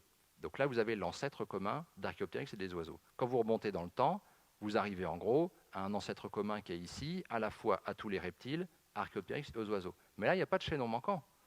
Il n'y a rien qui dit qu'Archaeopteryx, c'est le chaînon manquant, c'est l'intermédiaire entre les reptiles et les oiseaux. La seule chose qu'on dit, c'est qu'Archaeopteryx est un proche parent des oiseaux qui possède tout un tas de caractères qui ressemblent aux reptiles. Alors, qui ont la même origine que les reptiles, ce n'est pas de la ressemblance fortuite. Mais l'idée, c'est que ce discours sur la descendance, depuis les années 80 surtout, et surtout 90, en science, il n'existe plus. Parce que la manière dont on fait la classification, c'est celle-ci. Et pourtant, dans le langage courant, il existe encore. Les mammifères descendent des reptiles, ça choque pas grand monde. On peut pas en vouloir quand on n'a pas de formation vraiment là-dedans.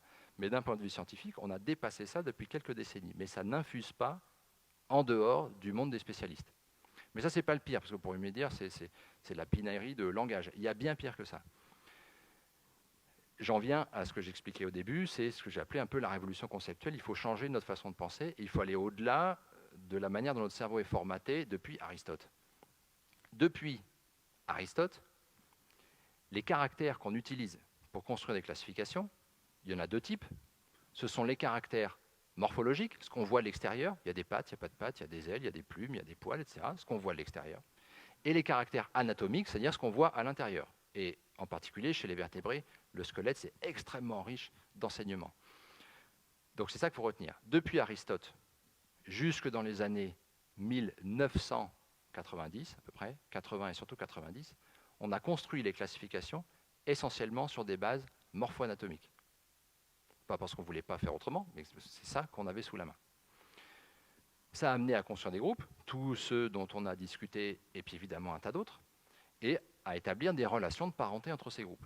Alors, ces relations de parenté, on les a, comme je viens de le dire, pendant longtemps, représentées un peu sous cette forme-là. Là, vous avez un arbre qui est récent, qui vient d'un bouquin de zoologie des années 80, qui est encore une référence aujourd'hui.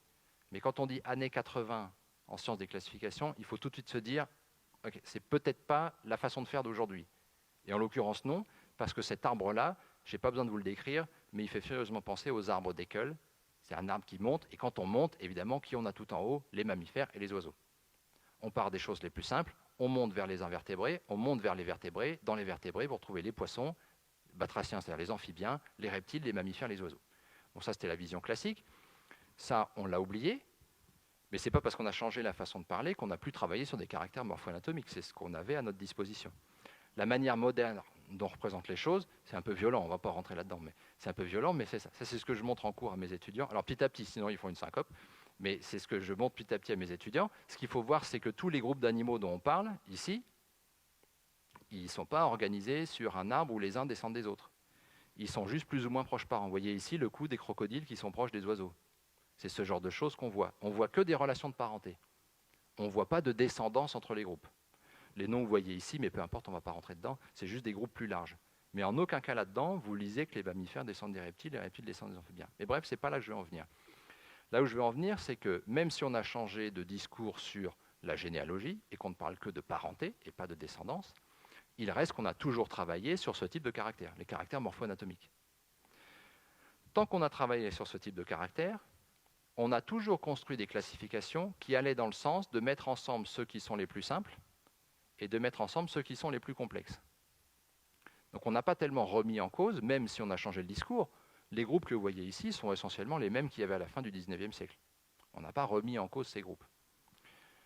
Ça veut dire que ce qu'on faisait là, même si on avait changé de discours, était toujours compatible avec l'idée que tout le monde ne se vaut pas, et qu'il y en a qui sont très simples, et qu'il y en a qui sont plus complexes, donc plus évolués, et qu'il y en a qui sont plus évolués, et qu'il y en a qui sont encore plus évolués. Donc ça n'a pas remis en cause ce discours-là. Ce qui l'a remis en cause, parce que c'est là que je veux en venir, c'est ça le nœud du problème aujourd'hui, ce sont les données moléculaires, c'est-à-dire en gros l'ADN. C'est très récent qu'on puisse aller lire dans l'ADN et lire à suffisamment grande échelle pour comparer des espèces et en faire la classification. Ça date essentiellement, même si la technique a été inventée plus tôt, des années 90 et surtout 2000. Donc c'est très très récent. À l'échelle de l'histoire des sciences, c'est hier, si ce n'est pas ce matin. Quand on s'est mis à lire dans l'ADN, ça nous a appris beaucoup de choses. Alors, je caricature, lire dans l'ADN. Ça nous a appris beaucoup de choses. Ce n'est pas parfait, loin s'en faut, mais pour faire assez simple, on estime que c'est plus fiable que la morpho-anatomie pour révéler les vraies relations de parenté. Ce qui a été intriguant, c'est que ce que nous disait l'ADN allait pour partie dans le même sens que ce que nous disait la morphologie et l'anatomie, mais a aussi remis en cause énormément de choses. Et en fait, les données moléculaires, donc l'ADN et puis d'autres choses, ont totalement remis à plat, invalidé l'idée que l'évolution va du simple vers le complexe. Parce que ça a montré deux choses. Un, qu'on a beaucoup plus que ce qu'on imaginait des phénomènes de disparition de structures morpho-anatomiques qui existaient et qui disparaissent. Ça veut dire l'absence qu'on voit, ce n'est pas une absence de quelque chose qui est archaïque, c'est une absence secondaire. Les ancêtres avaient ces trucs-là, ils les ont perdus. Les serpents, par exemple, ne sont jamais que des lézards qui ont perdu leurs pattes. Ce n'est pas le seul exemple, il y en a plein. Ça, on le connaissait depuis longtemps. Mais c'est ce genre d'idée, que des structures qui étaient présentes disparaissent. Donc que la simplification est possible. Ce qu'on s'est rendu compte, parce qu'on savait que la simplification est possible, c'est qu'elle est d'ampleur beaucoup plus énorme, à une échelle beaucoup plus grande que ce qu'on imaginait. Et que très souvent, les choses, les animaux qu'on met ensemble parce qu'ils sont très simples, c'est totalement artificiel de les mettre ensemble. Ce sont des animaux, enfin des groupes d'animaux qui, indépendamment, ont eu des ancêtres bien plus complexes, mais se sont simplifiés. Alors dites pas qu'ils ont régressé, mais qui se sont simplifiés. Je vais vous montrer un exemple à propos de ça, qui est, pour être honnête, totalement anecdotique à l'échelle dont on parle de tous les animaux. Mais les vrais caractères qui ont vraiment profondément remis en cause cette idée que l'évolution va du simple vers le compliqué, et ils sont trop techniques, ils sont liés au développement embryonnaire, ce genre de choses. Bon, moi, s'il n'y a que moi, je vais vous faire 2 heures là-dessus, mais pas sûr que ça excite tout le monde. Donc, je vais vous prendre un exemple qui est beaucoup plus simple, d'ampleur beaucoup plus limitée, mais qui va vous illustrer exactement ce phénomène. En plus, c'est un exemple que j'aime bien parce que ça cause de crâne, et moi j'aime beaucoup les crânes. Ici, vous avez les relations de parenté, et non pas de descendance, donc les relations de parenté traditionnelles entre ce qu'on appelle les reptiles. Donc là, vous avez les oiseaux, vous retrouvez les crocodiles, les lézards et les serpents, tout ça c'est un groupe. Les serpents, encore une fois, c'est jamais que des lézards un peu bizarres, comme les orvets, qui ne sont pas des serpents, mais qui sont d'autres lézards qui ont perdu leurs pattes, pour ceux qui connaissent. Et puis les tortues. Alors, ce qu'on voit ici, c'est que les lézards, les serpents, les crocodiles et les oiseaux, on les rassemblait dans un groupe qu'on appelait les diapsides. Alors, le nom en lui-même, on s'en fiche un peu. Mais pourquoi on les mettait ensemble et pourquoi on mettait les tortues en dehors? C'est ça que je vais vous montrer. C'est anecdotique, mais ça vous montre l'idée. Pourquoi? Parce que si on regarde un crâne de crocodile, c'est les crânes de diapsides les plus faciles à observer. C'est extrêmement riche, un crâne de crocodile, c'est hyper intéressant. Sur un crâne de crocodile, qu'est-ce qu'on voit? Alors là, vous avez les narines, là, vous avez les orbites des yeux, et ce qui nous intéresse, c'est ça. De chaque côté du crâne, vous avez deux trous. Et ils sont assez massifs. C'est ce qu'on appelle les fosses temporales.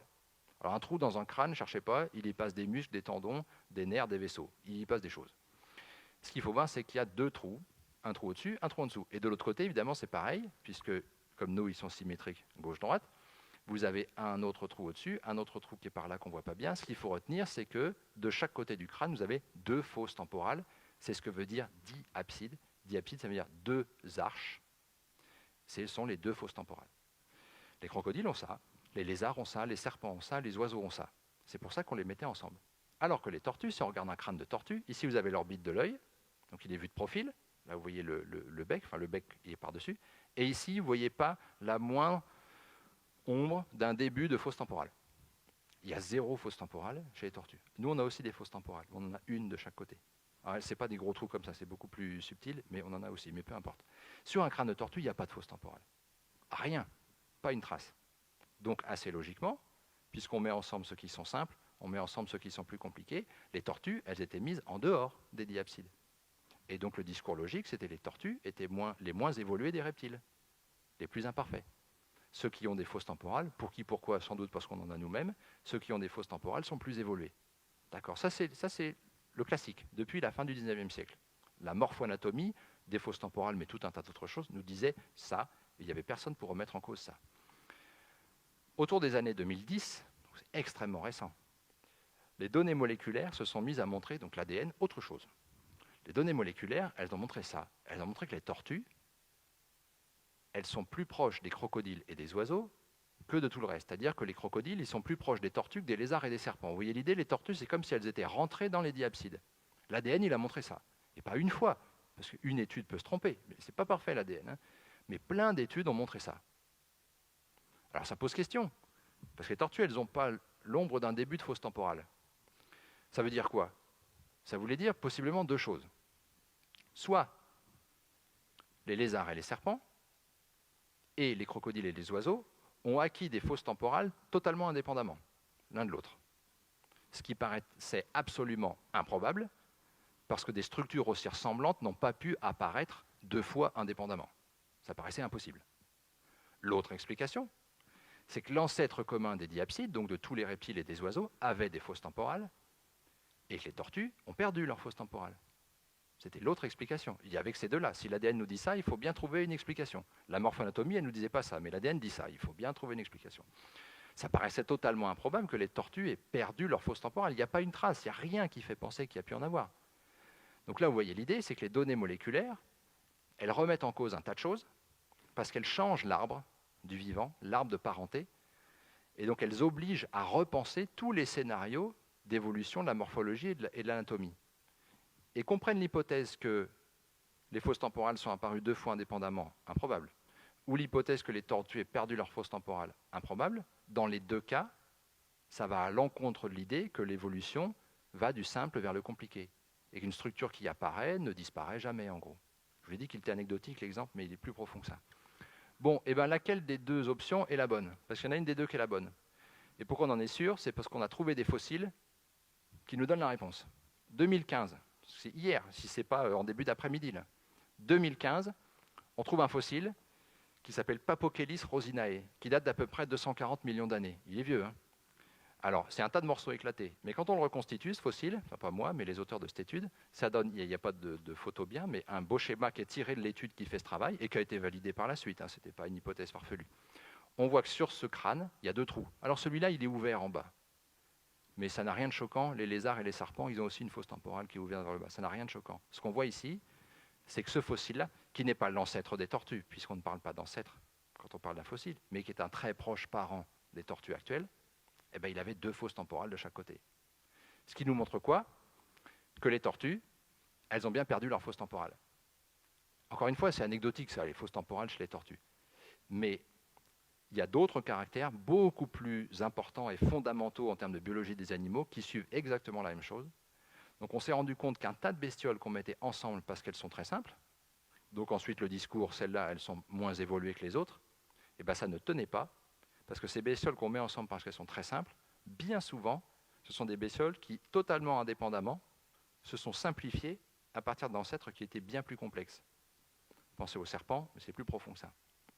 Et ça a totalement remis en cause que l'évolution va du simple vers le compliqué, donc l'idée de progrès qui va avec. Et la deuxième chose, et je finirai là-dessus, je vous dis que là, ce qui était improbable, c'était 2 choses. Une, que les tortues aient pu perdre leur fosse temporale, donc que l'évolution fasse disparaître des choses qui existaient avant. Ce fossile-là nous prouve que si. L'autre scénario qui était improbable, c'est que totalement indépendamment, les fosses temporales aient pu apparaître chez des organismes différents, même s'ils ne sont pas très éloignés, mais chez les lézards et les serpents d'une part, chez les crocodiles et les oiseaux d'autre part. Et bien ça aussi, c'est une idée qui est fausse. Et le plus bel exemple de ça, je vous ai dit que je vous montrerai un lombric, c'est les lombrics et les 1000 pattes, globalement tout ce qu'on appelle les arthropodes, c'est-à-dire les insectes, les crustacés, les 1000 pattes, les araignées, les scorpions, etc. Depuis Aristote, et ce n'est pas pour rien que je vous l'ai dit au tout début, ceux-là, on les mettait ensemble, dans les entomes d'Aristote. Là, vous voyez entome, encore une fois, divisé en segments. Parce que ce soit les 1000 pattes et tous les insectes et compagnie, ou tous les lombrics et le groupe plus large auquel ils appartiennent, qui s'appelle les annélides, je ne vous fais pas un dessin, ils sont divisés en tout un tas de segments. Et ce n'est pas seulement superficiel, quelque chose qu'on voit à l'extérieur, mais leur anatomie est profondément marquée par ça. C'est une succession d'éléments qui se répètent dans tout le corps. Et la plus belle illustration de l'extérieur, ce sont les pattes. Pour chaque segment, vous avez une patte à gauche, une patte à droite, ou, mais cela c'est un peu particulier, 2 pattes à gauche et 2 pattes à droite.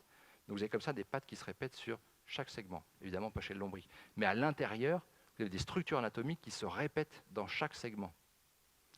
C'est une ressemblance qui est tellement forte et tellement profonde à la fois à l'extérieur et à l'intérieur que presque de tout temps, depuis Aristote, ceux-là, on les a mis ensemble. Parce que c'était totalement improbable que ce genre de ressemblance aussi profonde ait pu apparaître fortuitement. Ils devaient forcément aller ensemble. Quand on a retrouvé Cuvier et Lamarck tout à l'heure au XIXe siècle, ils étaient toujours ensemble. Jusqu'en dans les années 90, on les mettait ensemble. On disait même que ceux-là, les arthropodes, descendent de ceux-là. Ce que les données moléculaires ont montré, c'est que ce groupe-là et ce groupe-là sont très éloignés dans l'arbre des animaux, mais très éloignés. Ce qui veut dire quoi? Que des ressemblances aussi profondes que la division du corps en segments et la répétition de structures d'un segment à l'autre, et quand je dis répétition de structure, c'est-à-dire que ce sont les mêmes qui se répètent chez ceux-là et chez ceux-là. Ce n'est pas juste l'idée qu'il y en a qui se répètent, c'est les mêmes qui se répètent. Et bien cette ressemblance dont il était absolument impossible qu'elle soit fortuite, elle est fortuite. Ça veut dire quoi? Ça veut dire qu'au final, d'une part, le changement de manière de faire de la classification depuis les années 70 a remis à plat le discours sur la généalogie. Donc on ne dit plus que lui descend de lui ou lui descend de lui, on dit seulement que lui il est plus proche parent de lui, lui il est plus proche parent de lui.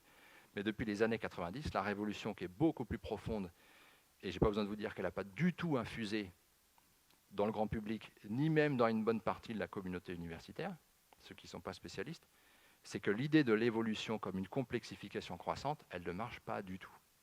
Bien sûr, une structure complexe apparaît toujours à partir d'une structure plus simple, mais une structure simple peut très bien être apparue à partir d'une structure complexe. Pensez aux serpents qui ont perdu leurs pattes, c'est anecdotique, mais ça vous montre exactement bien l'idée. On a des exemples beaucoup plus profonds que ça.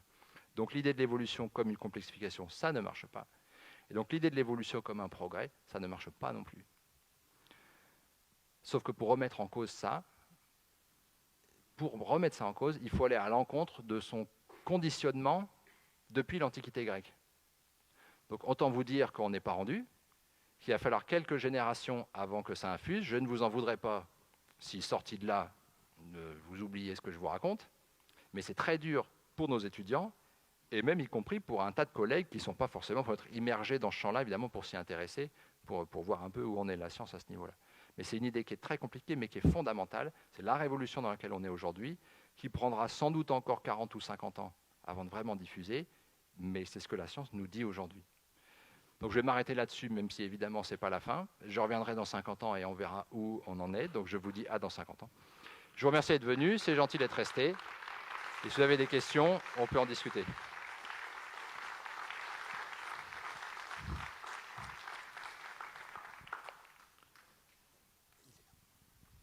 Alors, est-ce que quelqu'un souhaite poser une question? Oui, je vois qu'il y a Annelise, une dame en blanc. Bonsoir. Bonsoir. Dans les deux verres, appelons-les comme ça, vous dites qu'ils sont totalement différents. Qu'est-ce qui les différencie au niveau? C'est l'ADN, c'est quoi? Alors d'un point de vue morpho-anatomique, il y a un tas de choses. Le plus simple, si on regarde à l'extérieur, celui-là, il a des gros yeux, il a des antennes, il a des pattes. Ouais. D'un point de vue moléculaire, c'est l'ADN. Du point de vue de l'ADN, ils sont très très très différents. Alors des bestioles qui seraient plus proches de celui-là, je ne sais pas si les nématodes, ça parle à certains d'entre vous, qui sont des tout petits vers microscopiques. Alors il y en a des parasites qui sont assez gros, mais pas trop chez l'humain, heureusement, quoique ça existe, mais qui sont dans le sol, qui sont des petits vers. En gros, c'est ça, mais sans même aucun anneau. C'est la simplicité absolue. Et ben, c'est pour ainsi dire les plus proches parents de ceux-là, alors qu'ils ne ressemblent pas du tout. Alors que les plus proches parents de ceux-là, c'est par exemple les mollusques. Un escargot, c'est une pieuvre, c'est beaucoup plus proche de ça que de ça, par exemple. C'est l'ADN qui nous le dit, mais la morphoanatomie décaractérise. Alors évidemment, quand l'ADN pointe vers quelque chose, on réinterprète la morphoanatomie de manière à l'expliquer. Ça, c'est vrai. Mais c'est surtout l'ADN qui nous l'a montré, ça. Qu'est-ce qu'ils apportent l'un par rapport à l'autre?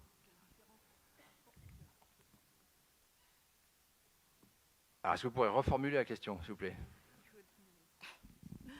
Vous dites que l'ADN est différent. Oui. Mais pour chacun, qu'est-ce qui fait, comment dirais-je, la différence? Qu'est-ce qui qualifie la différence? Ah, d'accord, En pardon. qualification. Je n'ai pas compris votre question. Alors, l'ADN, ce n'est pas très excitant. Enfin, je suis désolé de dire ça, mais je ne travaille pas dessus, donc c'est facile. Parce que l'ADN, c'est une succession, si vous voyez le truc, de A, de T, de G et de C. Et puis ça, à l'infini par milliard. Donc ce qui fait les différences, c'est la succession de ce qu'on appelle les nucléotides, comprendre par des lettres A, T, G et C. Vous regardez des très très grandes séquences comme ça, puis vous les comparez. Je ne sais pas faire honneur au travail monumental des gens qui font ça, c'est beaucoup plus complexe que ça, mais c'est ça l'idée. On compare les séquences, plus elles se ressemblent, plus il y a de chances qu'ils soient proches parents. Oui. Il n'y a pas de qualificatif, donc. C'est uniquement une constatation. Oui, alors après, il y a tout un tas de modèles mathématiques qui viennent par-dessus, parce qu'il y a des ressemblances qui peuvent être dues au fait qu'ils ont un ancêtre commun, et il y a des ressemblances qui peuvent être fortuites aussi. Quand vous n'avez que 4 lettres possibles, A, T, G et C, ben, vous pouvez avoir 2 mutations qui donnent le même résultat parce qu'il n'y a pas tellement de possibilités quand ça mute. Donc il y a aussi plein de ressemblances qui sont fortuites. Donc il faut démêler ça. Donc c'est beaucoup plus complexe que je suis en train de vous dire, mais globalement c'est de la comparaison de séquences. Quelqu'un souhaite-t-il encore poser une question? Oui, madame. Merci. Merci pour cette présentation très intéressante, même si elle était un petit peu compliquée pour des personnes qui ne sont pas scientifiques. Moi, j'ai une question sur les créationnistes. Est-ce que vous pensez que cette nouvelle conception de l'évolution pourrait les réconcilier avec, pas avec Darwin, mais avec effectivement l'évolution en général? Aucune chance. Aucune chance. En fait, ce n'est pas que ça ne peut pas être réconcilié, ça ne s'oppose pas par principe. Parce que ça a été bien théorisé, mais en gros, la science ne s'occupe que du monde matériel. Elle est légitime pour parler du monde matériel, comme les animaux dont on parle là. Elle n'a rien à dire sur ce qui est immatériel. Les religions se placent ailleurs. Donc la science et la religion, je n'étais pas venu pour discuter de ça, mais elles ne s'opposent pas. Évidemment, il y a parfois des résultats scientifiques qui peuvent heurter le point de vue qu'on se fait du monde. Mais en tant que tel, la science n'a rien à dire là-dessus. Donc elle ne s'oppose pas. Et pourquoi je dis qu'il n'y a aucune chance? C'est parce que, alors si on parle de ceux qui défendent les mouvements créationnistes, pas tout un chacun qui peut penser ce qu'il veut, mais dans ceux qui défendent ça, ce sont des idées alors c'est un peu brut, mais qui ne sont pas scientifiques, parce que le critère qui fait qu'une affirmation est scientifique, c'est qu'on peut démontrer qu'elle est fausse. On dit qu'elle est réfutable. Or, l'existence de Dieu, elle n'est pas réfutable. C'est pour ça que ce n'est pas une question scientifique. Et qu'en tant que tel, les scientifiques n'ont rien à dire là-dessus. Vous avez un tas de scientifiques qui sont très croyants. Ça ne s'oppose pas. Mais quand je vous dis qu'il n'y a aucune chance de réconcilier les créationnistes avec ça, alors déjà, ça va totalement. L'idée d'évolution, elle est un petit peu gênante, en tout cas pour certains pans du créationnisme. Et par contre, l'idée de progrès et de progression jusqu'à l'homme, ça, c'est quand même assez fondamental. Donc si on remet en cause ça, ça ne peut pas marcher. Mais là où je voulais en venir, c'est que ceux qui sont vraiment les défendeurs, les grands défendeurs de ce mouvement-là, se placent en dehors du champ de la science et ne veulent pas que la biologie évolutive interfère avec, en gros, la spiritualité. Donc, ce n'est pas un débat, si vous voulez. On ne peut pas se convaincre, et on n'a même d'ailleurs pas à se convaincre, parce qu'on ne parle pas de la même chose. Je ne sais pas si ça répond à votre question. Oui, merci beaucoup. Et sur la petite remarque du début que c'était compliqué, je suis désolé, oui, c'est un peu compliqué, mais c'est intéressant, moi ça m'intéresse, mais pas tout le monde. Quand on se plonge dans un sujet comme celui-là qui paraît simplissime, en primaire, moi j'ai appris, il y a les invertébrés, les vertébrés, et puis les vertébrés c'est les poissons, les amphibes. Ça paraît simpliste, voilà, et puis c'est acquis. Et quand on se plonge dedans, on se rend compte à quel point c'est beaucoup plus compliqué que ce qu'on imagine. Donc oui, c'est compliqué. Je n'essaye pas de me justifier, mais oui, c'est vrai que c'est compliqué. Madame, je vous en prie, vous pouvez poser votre question. Bonjour. Oui. Une Bonjour. question du coup, parce qu'avec maintenant le séquençage à haut débit qui va à toute vitesse, dans le monde de la recherche, est-ce que toutes les espèces sont en train d'être séquencées par plein de laboratoires? Enfin, où est-ce qu'on en est? Et est-ce qu'il y a déjà du coup un nouvel arbre qui s'ébauche, plus ou moins? Alors il n'y en a pas qu'un, il y en a plein. Mais l'idée, donc l'ADN c'est une suite de A, de T, de G et de C. Le fait d'aller lire ça, évidemment ça ne se lit pas comme ça, mais le fait d'aller décrypter cette séquence, ça s'appelle le séquençage. C'était très très très laborieux pendant quelques décennies, et ce qu'on appelle le séquençage massif, c'est le fait de faire ça à très grande échelle, beaucoup plus facilement. Donc c'est des technologies qui ont changé la manière de faire de la recherche en biologie moléculaire, et qui ont changé bien des choses au-delà. C'est en train d'être appliqué sur, alors pas sur tout, parce que ça a quand même encore un coût, ça demande une technicité en termes de matériel et après d'analyse bioinformatique. Hein, c'est écrabouiller une bestiole pour faire de la bouillie et aller lire ce qu'il y a là-dedans, en soi c'est facile, le mettre dans la machine. Mais après ça génère énormément de données. Donc il y a un énorme travail bioinformatique, ça c'est la partie compliquée de l'histoire. Mais l'idée c'est qu'on est en train de faire ça sur de plus en plus d'organismes. Au fur et à mesure que ça se démocratise, de plus en plus de labos font ça. Alors on n'est pas encore rendu à le faire sur tout. Le coût et l'expertise sont encore trop importants. Mais oui, c'est la démarche. Et aujourd'hui, les classifications qu'on fait aujourd'hui, comment on estime les relations de parenté entre les êtres vivants au-delà des animaux aujourd'hui, c'est très majoritairement sur des bases moléculaires. C'est une minorité d'études, elles existent encore, mais c'est une minorité d'études qui se fait sur des bases morpho-anatomiques. Et est-ce qu'on a un arbre du vivant? Non. Parce qu'il y a deux choses. Enfin, il y a une chose dont je ne vous ai pas parlé, c'est que la manière plus classique de faire la classification, la systématique évolutionniste, là, avec l'idée de progrès et de descendance, c'était très marqué par ce qu'on appelait les systèmes d'auteurs, c'est-à-dire que c'était un auteur particulier, une personne ou deux personnes, mais souvent c'était un expert d'un groupe, qui à partir de toute son expertise proposait les relations de parenté au sein de ce groupe. Ce n'était pas mathématique, si vous voulez. Ce qui était bien, c'était qu'on adhérait en bloc à ça. On le prenait, oui ou non. Et donc machin proposait les relations de parenté, la classification des mammifères. Éventuellement, il pouvait changer d'avis plus tard, mais c'était ça l'idée. À partir de Villiers-Hennig, on a changé de discours, mais on a aussi changé la façon d'établir les relations de parenté. Et de quelque chose basé sur l'expertise, on est passé à une méthode totalement objective, formalisée, mathématique. C'était d'ailleurs le fondement de la démarche d'Hennig, c'était de sortir de cette subjectivité, même si elle était basée sur l'expertise, donc ce n'est pas forcément péjoratif, mais ça restait quand même subjectif, et de passer à quelque chose d'objectif. Et bien ça a changé une chose, c'est que puisque c'est formalisé, c'est mathématique, à partir des mêmes données ou de données différentes, on peut appliquer des méthodes différentes et tout le monde peut répliquer les études. Ce qui veut dire qu'on n'a plus ces systèmes d'auteurs où quelqu'un propose quelque chose et puis on y adhère en bloc parce qu'on lui fait confiance. Chaque petite relation de parenté est réfutable si d'autres données ou d'autres méthodes disent le contraire. Donc est-ce qu'on a un arbre du vivant? Oui et non. On a plein d'arbres du vivant, plein, qui sont un peu tous à des échelles différentes, certains concentrés sur des tout petits groupes, certains à des échelles très très larges, à l'échelle de tous les animaux, voire du vivant entier. Donc l'arbre du vivant, c'est en fait une synthèse de tout ce travail-là. Autant dire qu'il n'y a pas un arbre du vivant, parce qu'il y a énormément d'études qui sortent, dont certaines se contredisent, même celles qui sont basées sur de l'ADN, hein, c'est pas magique, avec des méthodes différentes, tout ça, on peut arriver à des résultats différents.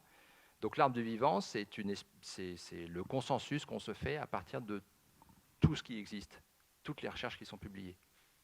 Donc oui, il y en a un, mais c'est toujours l'hypothèse dominante en ce moment. Et il change. Par exemple, dans les années 2010, on s'est rendu compte que je vous ai parlé un peu des crustacés, des insectes, etc. Bon, si on prend les arthropodes, qui sont un peu tous ceux qui sont découpés en segments et qui ont des pattes, là, on a d'un côté les araignées, les scorpions, on a de l'autre côté les mille pattes, pas de problème. On a de l'autre côté les crustacés et on a de l'autre côté les insectes. Et puis pendant très longtemps, on mettait les insectes avec les mille pattes parce qu'ils sont terrestres et parce qu'ils ont des antennes pour un tas de raisons. Ce que les données moléculaires ont montré dans les années 2010, c'est que non seulement les insectes sont plus proches des crustacés que des mille pattes, mais qu'en plus les insectes sont en plein dans les crustacés. Autrement dit, les insectes sont des crustacés modifiés. Ce qui veut dire quoi? Ce qui veut dire que enfin, je ne vais pas vous expliquer tout, mais le groupe des crustacés a disparu des classifications actuelles. C'est dommage parce qu'il y a un tas de trucs qu'on connaît quand même depuis l'enfance entre les poissons, les reptiles, les crustacés, qui n'existent plus dans les classifications actuelles. C'est pas pour ça que vous n'avez pas le droit de le dire. Chez votre poissonnier, vous n'allez pas commencer à lui sortir des trucs tordus. Mais si on rentre vraiment dans la science de la classification, c'est des groupes qui n'existent plus. Bon, bah ça au début, c'était contredit par d'autres études. Puis petit à petit, les études se sont accumulées et ont montré que... Alors, on ne saura jamais si c'est la vérité, parce que tout n'est qu'hypothèse, mais que c'est hautement probable, aujourd'hui. Je ne sais pas si j'ai répondu à la question. Qui souhaite encore poser une question? Alors, peut-être de mon côté, pour faire comme des essuie-glaces. Monsieur? Alors, merci pour cette conférence. On nous dit que 30% des insectes ont disparu. Qu'est-ce que vous en pensez à votre niveau? Et après, avez-vous entendu parler récemment d'un petit ver noir qui est extrêmement... qu'il ne faut pas écraser, qui a une structure nouvelle qui vient d'apparaître, quoi. Alors, je vais répondre d'abord à la deuxième question, ça va être plus rapide. Non, je ne le connais pas. Mais je serais curieux de savoir ce que c'est, parce que j'avais une idée de ce... Ah, alors, dans ce cas, je pense que c'est celui auquel je pense. C'est le côté nouveau qu'il ne faut surtout pas écraser, qui me faisait bizarre. C'est une espèce de ver, oui, d'un groupe dont je n'ai pas parlé, des vers qui sont tout plats. C'est le groupe dans lequel on trouve les ténias, si vous connaissez. Pas trop près, j'espère, mais c'est dans ce groupe-là qu'on les trouve. C'est une espèce qui est invasive, qui, si je ne m'abuse, est originaire d'Asie, mais je ne suis pas complètement sûr. Alors, ce n'est pas parce qu'une espèce vient de l'extérieur que forcément elle pose des problèmes. Il y en a un tas qui n'arrivent pas à s'installer. Mais dans celles qui s'installent, il y en a qui deviennent invasives parce qu'elles sont de meilleurs prédateurs, de meilleurs compétiteurs que les espèces locales. C'est le cas du frelon asiatique, par exemple. Totalement un hasard qui viennent d'Asie, mais qui petit à petit supplantent notre frelon européen et bouffent un peu les abeilles. Ce n'est pas le seul problème des abeilles, hein, mais c'est un gros problème des abeilles. Ce ver-là, c'est un ver qui est venu de l'extérieur, qui est ici, et qui est un très gros prédateur, et qui prédate les espèces locales. Donc, à mon avis, si on le voit, le coude, il ne faut pas l'écraser, c'est pour aller signaler que vous l'avez trouvé à cet endroit-là. Mais je pense qu'une fois que vous avez signalé que vous l'avez trouvé à cet endroit-là, on va vous dire écrasez-le. Si c'est celui auquel je pense. Et la première question, j'ai oublié la première question. Ah, les 30%. Alors, les études sur la biodiversité en tant que telle, ça, c'est pas ma spécialité. Donc, le chiffre, j'en suis pas sûr, mais il est parfaitement probable. Ouais, parce qu'il y a deux choses. Dans les chiffres, alors, il faut toujours distinguer ce qui est à l'échelle mondiale, ce qui est à l'échelle plus locale, nationale. Et ce genre de chiffres, souvent, sont à une échelle plutôt nationale. Ça nous parle plus généralement, mais si je peux avoir des données mondiales, évidemment, c'est moins facile que pour avoir des données dans un pays. Mais, ah oui, ça c'est vrai. Là où je disais les chiffres, et attention, s'il y a deux types de chiffres, il y a des chiffres sur la disparition des espèces et il y a des chiffres sur la diminution du niveau des populations. Ce qui ne veut pas dire qu'elles ont disparu. Mais évidemment, plus les populations sont faibles, plus le risque d'extinction est élevé. Mais en termes de disparition d'espèces, ce chiffre est tout à fait probable. La perte de biodiversité et son rythme, qui est anormal du point de vue des temps géologiques, est parfaitement documenté. Oui, monsieur. Oui. Je vais juste rajouter un petit mot parce que je suis entomologiste aussi voilà. et systématicien. Malheureusement, toujours de manière morpho-anatomique parce que je le fais, en tout cas de ce côté-là, je le fais de manière personnelle et donc j'ai pas accès à la biologie moléculaire. Dans son voilà, garage. J'ai pas de séquenceur dans mon bureau. Et voilà. En effet, il y a des études très sérieuses, notamment en Allemagne, qui ont montré au cours des 3 dernières décennies qu'en fait, les 3/4 des populations d'insectes, hein, donc pas les espèces, ont disparu. Donc, et pourtant, ça a été fait en plus dans des parcs nationaux, ou en tout cas dans des zones naturelles, pas en plein milieu d'un champ d'une monoculture. Hein. Donc c'est catastrophique, parce qu'évidemment, ces insectes assurent des rôles fonctionnels très importants dans la nature. On a parlé des abeilles, bien sûr, les pollinisateurs, mais les parasites, les prédateurs, ils sont à la base de la chaîne alimentaire. Donc les 3/4 d'une population en général, oui, c'est une catastrophe. Moi, je suis en train d'écrire un hommage sur un entomologiste qui avait presque 100 ans, qui est décédé. Quand ils allaient faire des sorties après-guerre, des insectes, il y en avait partout. Ce que j'ai connu quand j'étais adolescent, en commençant l'entomologie, il y en avait déjà beaucoup moins. Et maintenant, vous allez sur les ombellifères, les apiacées, il y a 3 mouches banales. Et voilà. Donc ça, c'est une réalité. Les oiseaux aussi. Voilà. Et bien sûr, ça entraîne tout le reste. Alors, je vais en profiter pour poser ma petite question. Évidemment, il y a eu beaucoup de régressions et d'adaptations diverses, hein, mais j'ai peur que il y a quand même eu une complexification du vivant, parce que pour un public qui est non scientifique, je veux dire, dès le début du vivant, il n'y avait pas la baleine, et puis c'est redevenu à l'amibe et à la bactérie. Donc j'ai peur qu'il y ait une petite confusion. Alors si on fait dans les très grandes lignes, c'est sûr que les premiers êtres vivants cellulaires qui sont apparus, c'était une seule cellule, qui n'avait pas de noyau. Une seule cellule, qui n'avait pas de noyau dedans. On ne va pas dire une bactérie, mais un truc qui ressemblait plutôt aux bactéries actuelles. D'où ça vient, autre question. Les êtres vivants pluricellulaires sont apparus après. Mais dans les très grandes lignes, si on commence à aller dans le détail, on ne peut pas appliquer ce raisonnement à toutes les échelles du vivant. Mais le vivant, et d'ailleurs, on a des exemples d'organismes pluricellulaires, donc plusieurs cellules, qui sont revenus à un stade unicellulaire. Ah oui, oui. Comme quoi ? En gros, quand on commence à chercher ce genre de truc, on finit par le trouver. C'est pas systématique, mais on finit par le trouver. Donc, à l'échelle de l'évolution de la Terre, oui, au départ, il y avait une cellule, après, il y a eu plusieurs cellules, ça s'est complexifié. Mais il ne faut pas partir du principe que forcément, ça va toujours dans ce sens-là. Oui, ça peut aller dans l'autre sens. Ça peut aller dans l'autre sens. Qui souhaite poser une question ? Madame. Vous avez dit que ces animaux, chaque anneau est indépendant. Ah, pardon. Est indépendant, et j'aurais aimé savoir s'ils quand même ils ne sont pas reliés par. Je ne sais pas si. Est-ce que j'aimerais savoir s'ils ne sont pas reliés quand même par une espèce de canal médulaire voilà. On a l'impression que chaque anneau est tellement indépendant qu'il pourrait s'en aller et aller se faire sa vie ailleurs. Il ne faut pas pousser jusque-là. Non, voilà, c'est ça que je voulais savoir. Ils ne sont pas totalement indépendants. Non. Il y a des structures qui se répètent dans chacun de ces anneaux. La plus visible de l'extérieur, si on regarde sur un mille-pattes, c'est les pattes qui se répètent sur chaque anneau. À l'intérieur, vous avez aussi des structures. Les structures nerveuses, par exemple, nous on a une moelle épinière, les mille-pattes n'ont pas de moelle épinière, mais ils ont une grande structure nerveuse allongée, aussi comme ça qu'on appelle la chaîne nerveuse. Et bien vous avez 2 ganglions dans chacun des anneaux. Ça se répète comme ça. Alors après, il y en a qui ont pu fusionner, c'est compliqué, mais c'est ça l'idée. Il y a des structures qui se répètent. Mais tout ne se répète pas pour autant. Le tube digestif, par exemple, il part d'un bout, il y a la bouche, et il arrive à l'autre bout, il y a l'anus. Donc lui, il traverse tout. Donc il y a aussi des structures qui traversent tout. On ne peut pas couper un anneau, et puis avec ses petites pattes, il va faire sa vie tout seul. Ils ne sont pas totalement indépendants. Mais il y a des structures, une partie des structures qui se répètent dans chaque anneau comme ça. Madame au premier rang, je vous en prie. Merci. Et qu'en est-il des liens de parentalité entre les différents singes et l'homme ? Alors ça, même avant avec la morpho-anatomie, et encore plus avec l'ADN, il n'y a pas d'ambiguïté. Les plus proches parents de l'homme, ce sont les chimpanzés. Il y a 2 espèces de chimpanzés, c'est les chimpanzés. Et plus éloignés, ce sont les gorilles, plein d'espèces de gorilles, et plus éloignés, orang-outans. Et après, on peut remonter, après, c'est les gibbons, et ainsi de suite.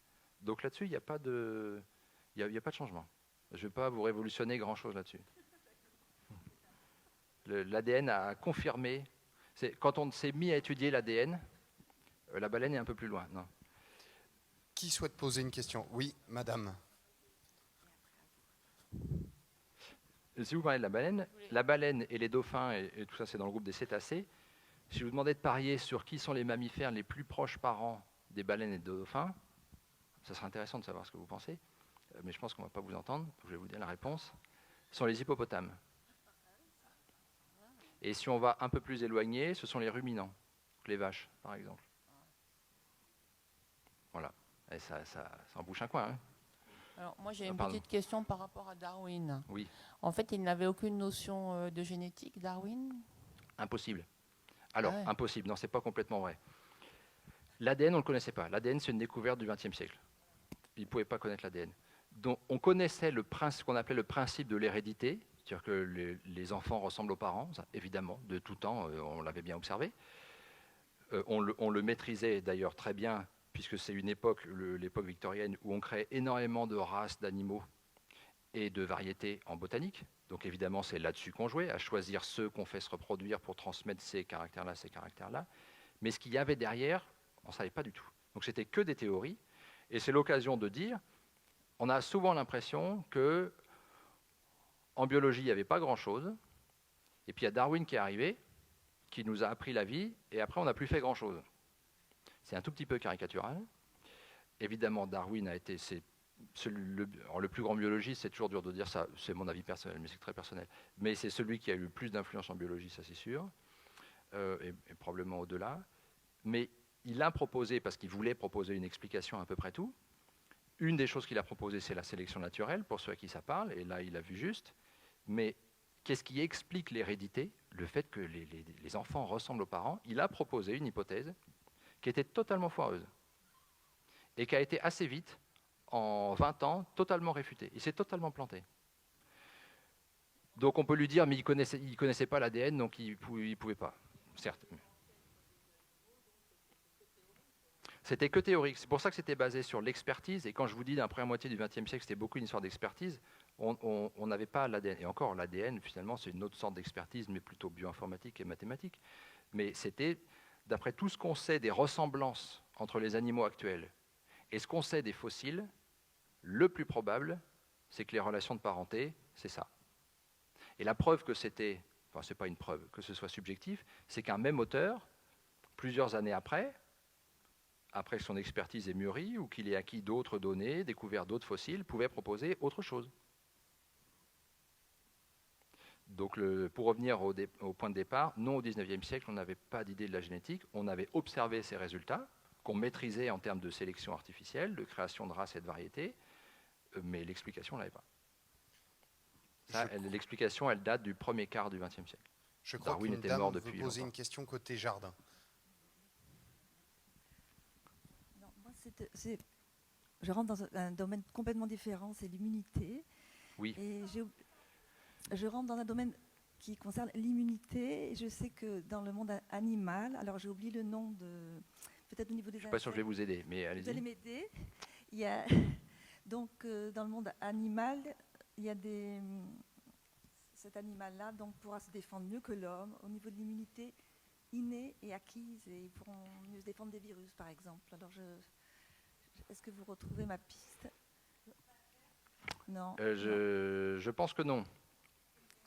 Ça serait plutôt un insecte, mais Est-ce que vous pensez au tardigrade? Non. Non, dommage. Ça m'aurait arrangé. Vous pouvez pas dire oui?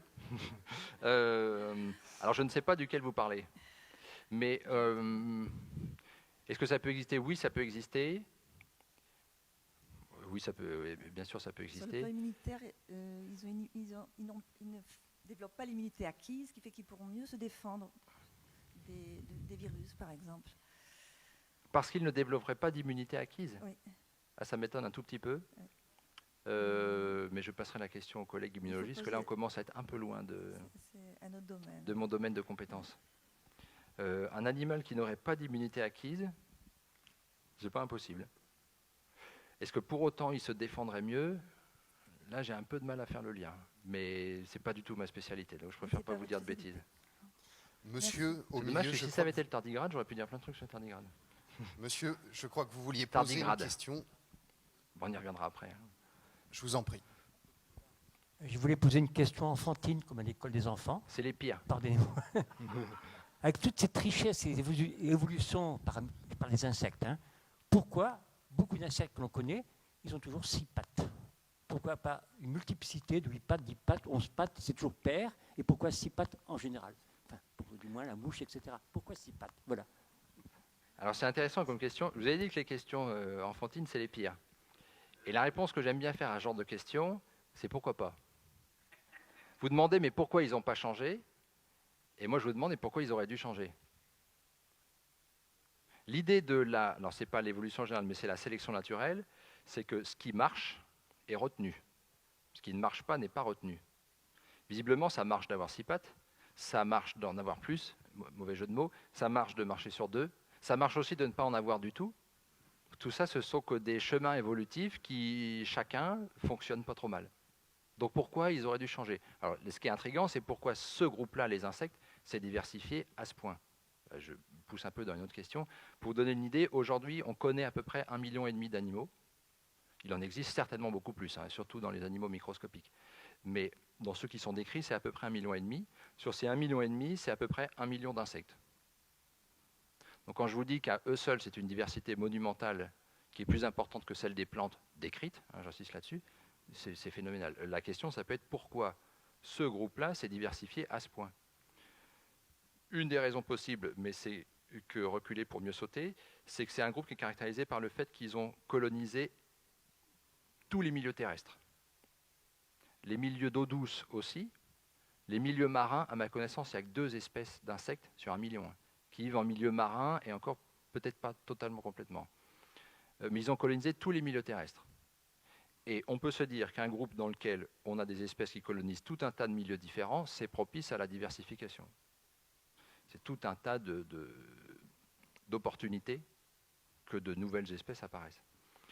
Après, pourquoi ce groupe-là l'a fait et pas d'autres, je ne sais pas. Les 1000 pattes, c'est terrestre aussi. Les 1000 pattes, c'est à peu près 14 000 espèces.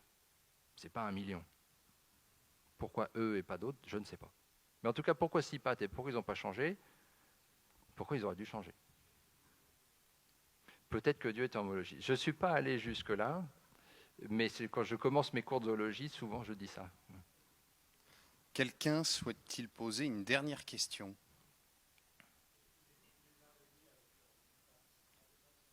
Les araignées ne sont pas des insectes. Je répète la question pour qu'on l'entende. Les araignées avec leurs 8 pattes sont-elles des insectes? Les araignées ne sont pas des insectes, c'est un autre groupe. Alors si on fait un peu... Ne me lancez pas, parce qu'après, moi, je vous fais toute la classification des animaux. Hein. Je fais ça en un paquet d'heures avec mes étudiants, donc là, apprêtez-vous à dormir là. Dans les arthropodes, qui sont ceux qui ont des pattes articulées, d'où leur nom. Art, c'est l'articulation. Quand on a de l'arthrite, c'est un problème aux articulations. Pod, c'est le pied et la patte. On va chez le podologue quand on a un problème au pied. Dans les arthropodes, vous avez 2 grands groupes. Ceux qui ont des mandibules, vous voyez peut-être les fourmis, je vous regarde, mais non, c'est pas vous que je dois regarder, mais ceux qui ont des mandibules, d'accord? Alors la forme qu'on voit à peu près, quand on voit quelque chose, on imagine la forme très classique, ancestrale, qui s'est modifiée d'un tas de manières. Les moustiques, par exemple, ont des mandibules qui ne ressemblent plus du tout à ça, mais vous avez ceux qui ont des mandibules, là-dedans on a les 1000 pattes, les crustacés, les insectes, pour faire simple. Et vous avez ceux qui n'ont pas de mandibules, mais qui ont des chélicères. La grosse différence entre les mandibules et les chélicères, c'est comme ça que j'explique à mes étudiants, c'est des pièces qui servent à mastiquer ou à attraper la nourriture dans les 2 cas. Les mandibules, il y en a 2, et à elles 2, elles forment une pince comme ça, au moins dans la forme ancestrale. C'est ce que tout le monde imagine. Les chélicères, c'est différent. Chaque chélicère est formé de 2 parties qui font une pince comme ça. Vous pouvez me dire, et alors? Mais il se trouve que ça a été un des arguments morpho-anatomiques pour mettre à part ceux qui ont des chélicères, et les données moléculaires ont totalement validé ça. Dans ceux qui ont des chélicères, on trouve les araignées, les scorpions, les acariens. Dans les acariens, il y a les tiques, par exemple. Je ne sais pas si vous voyez les opilions, qu'on appelle aussi les faucheux ou faucheurs. Ça ressemble des araignées, un tout petit corps qui forme un petit bloc comme ça, et des très très grandes pattes. 8 grandes pattes. On les trouve aussi là-dedans. Les limules, je ne sais pas si ça parle à certains d'entre vous, les crabes fer à cheval, les trucs qu'on trouve sur les côtes américaines, surtout nord-américaines. Bref, peu importe, vous regarderez sur Internet. Et tout un tas d'autres choses, ça a des chélicères. Alors le piège avec les araignées, mais il ne fallait pas me lancer, je vous avais prévenu, c'est quand vous regardez une araignée de près, vous ne voyez pas 2 choses comme ça. Vous voyez 2 crochets. Alors, ils sont soit comme ça, enfin plutôt comme ça, soit vraiment à l'horizontale. Pourquoi? C'est un autre exemple, mais encore une fois très analytique, de disparition. Chez les araignées, vous avez bien 2 pinces comme ça, et à chaque fois, il y a une moitié de la pince qui a disparu. Et quand il vous reste qu'une partie de la pince, ça ne fait plus une pince, mais ça s'est transformé en crochet, avec des glandes à venin à l'intérieur. Mais c'est quand même des chélicères. Si vous regardez un scorpion de très près, parce qu'ils sont petites, mais de très très près, vous allez voir qu'il y a 2 petites pinces comme ça. C'est ça des chélicères. C'est la forme classique des chélicères. Au passage, si vous avez peur des mygales, mais pas des araignées, il y a un petit truc tout bête. Si vous voyez quelque chose qui ressemble à une mygale de loin, et vous n'êtes pas sûr s'il faut avoir peur ou pas, il faut la regarder de près, Il faut regarder l'orientation des crochets. S'ils sont comme ça, c'est une araignée. C'est pour ça que ce n'est pas très impressionnant, les araignées, parce que la taille de ce qu'elle peut manger dépend de l'ouverture comme ça. Alors que chez les mygales, alors on dit qu'elles sont verticales. En vrai, c'est un peu plus comme ça. Mais disons verticales pour faire simple. Ça, c'est les mygales. Et c'est pour ça que c'est plus impressionnant, parce que quand vous faites comme ça, vous pouvez sauter sur des trucs beaucoup plus gros. Donc ça a souvent des gros crochets et ça peut attacher des proies beaucoup plus grosses. Enfin, attraper des proies beaucoup plus grosses. Donc si vous avez peur des mygales, eh ben, regardez de très près et vous verrez. Si c'est comme ça, il ne faut pas avoir peur. Si c'est comme ça, là, vous pouvez crier. Merci beaucoup, Maxime Hervé. On va s'arrêter là-dessus.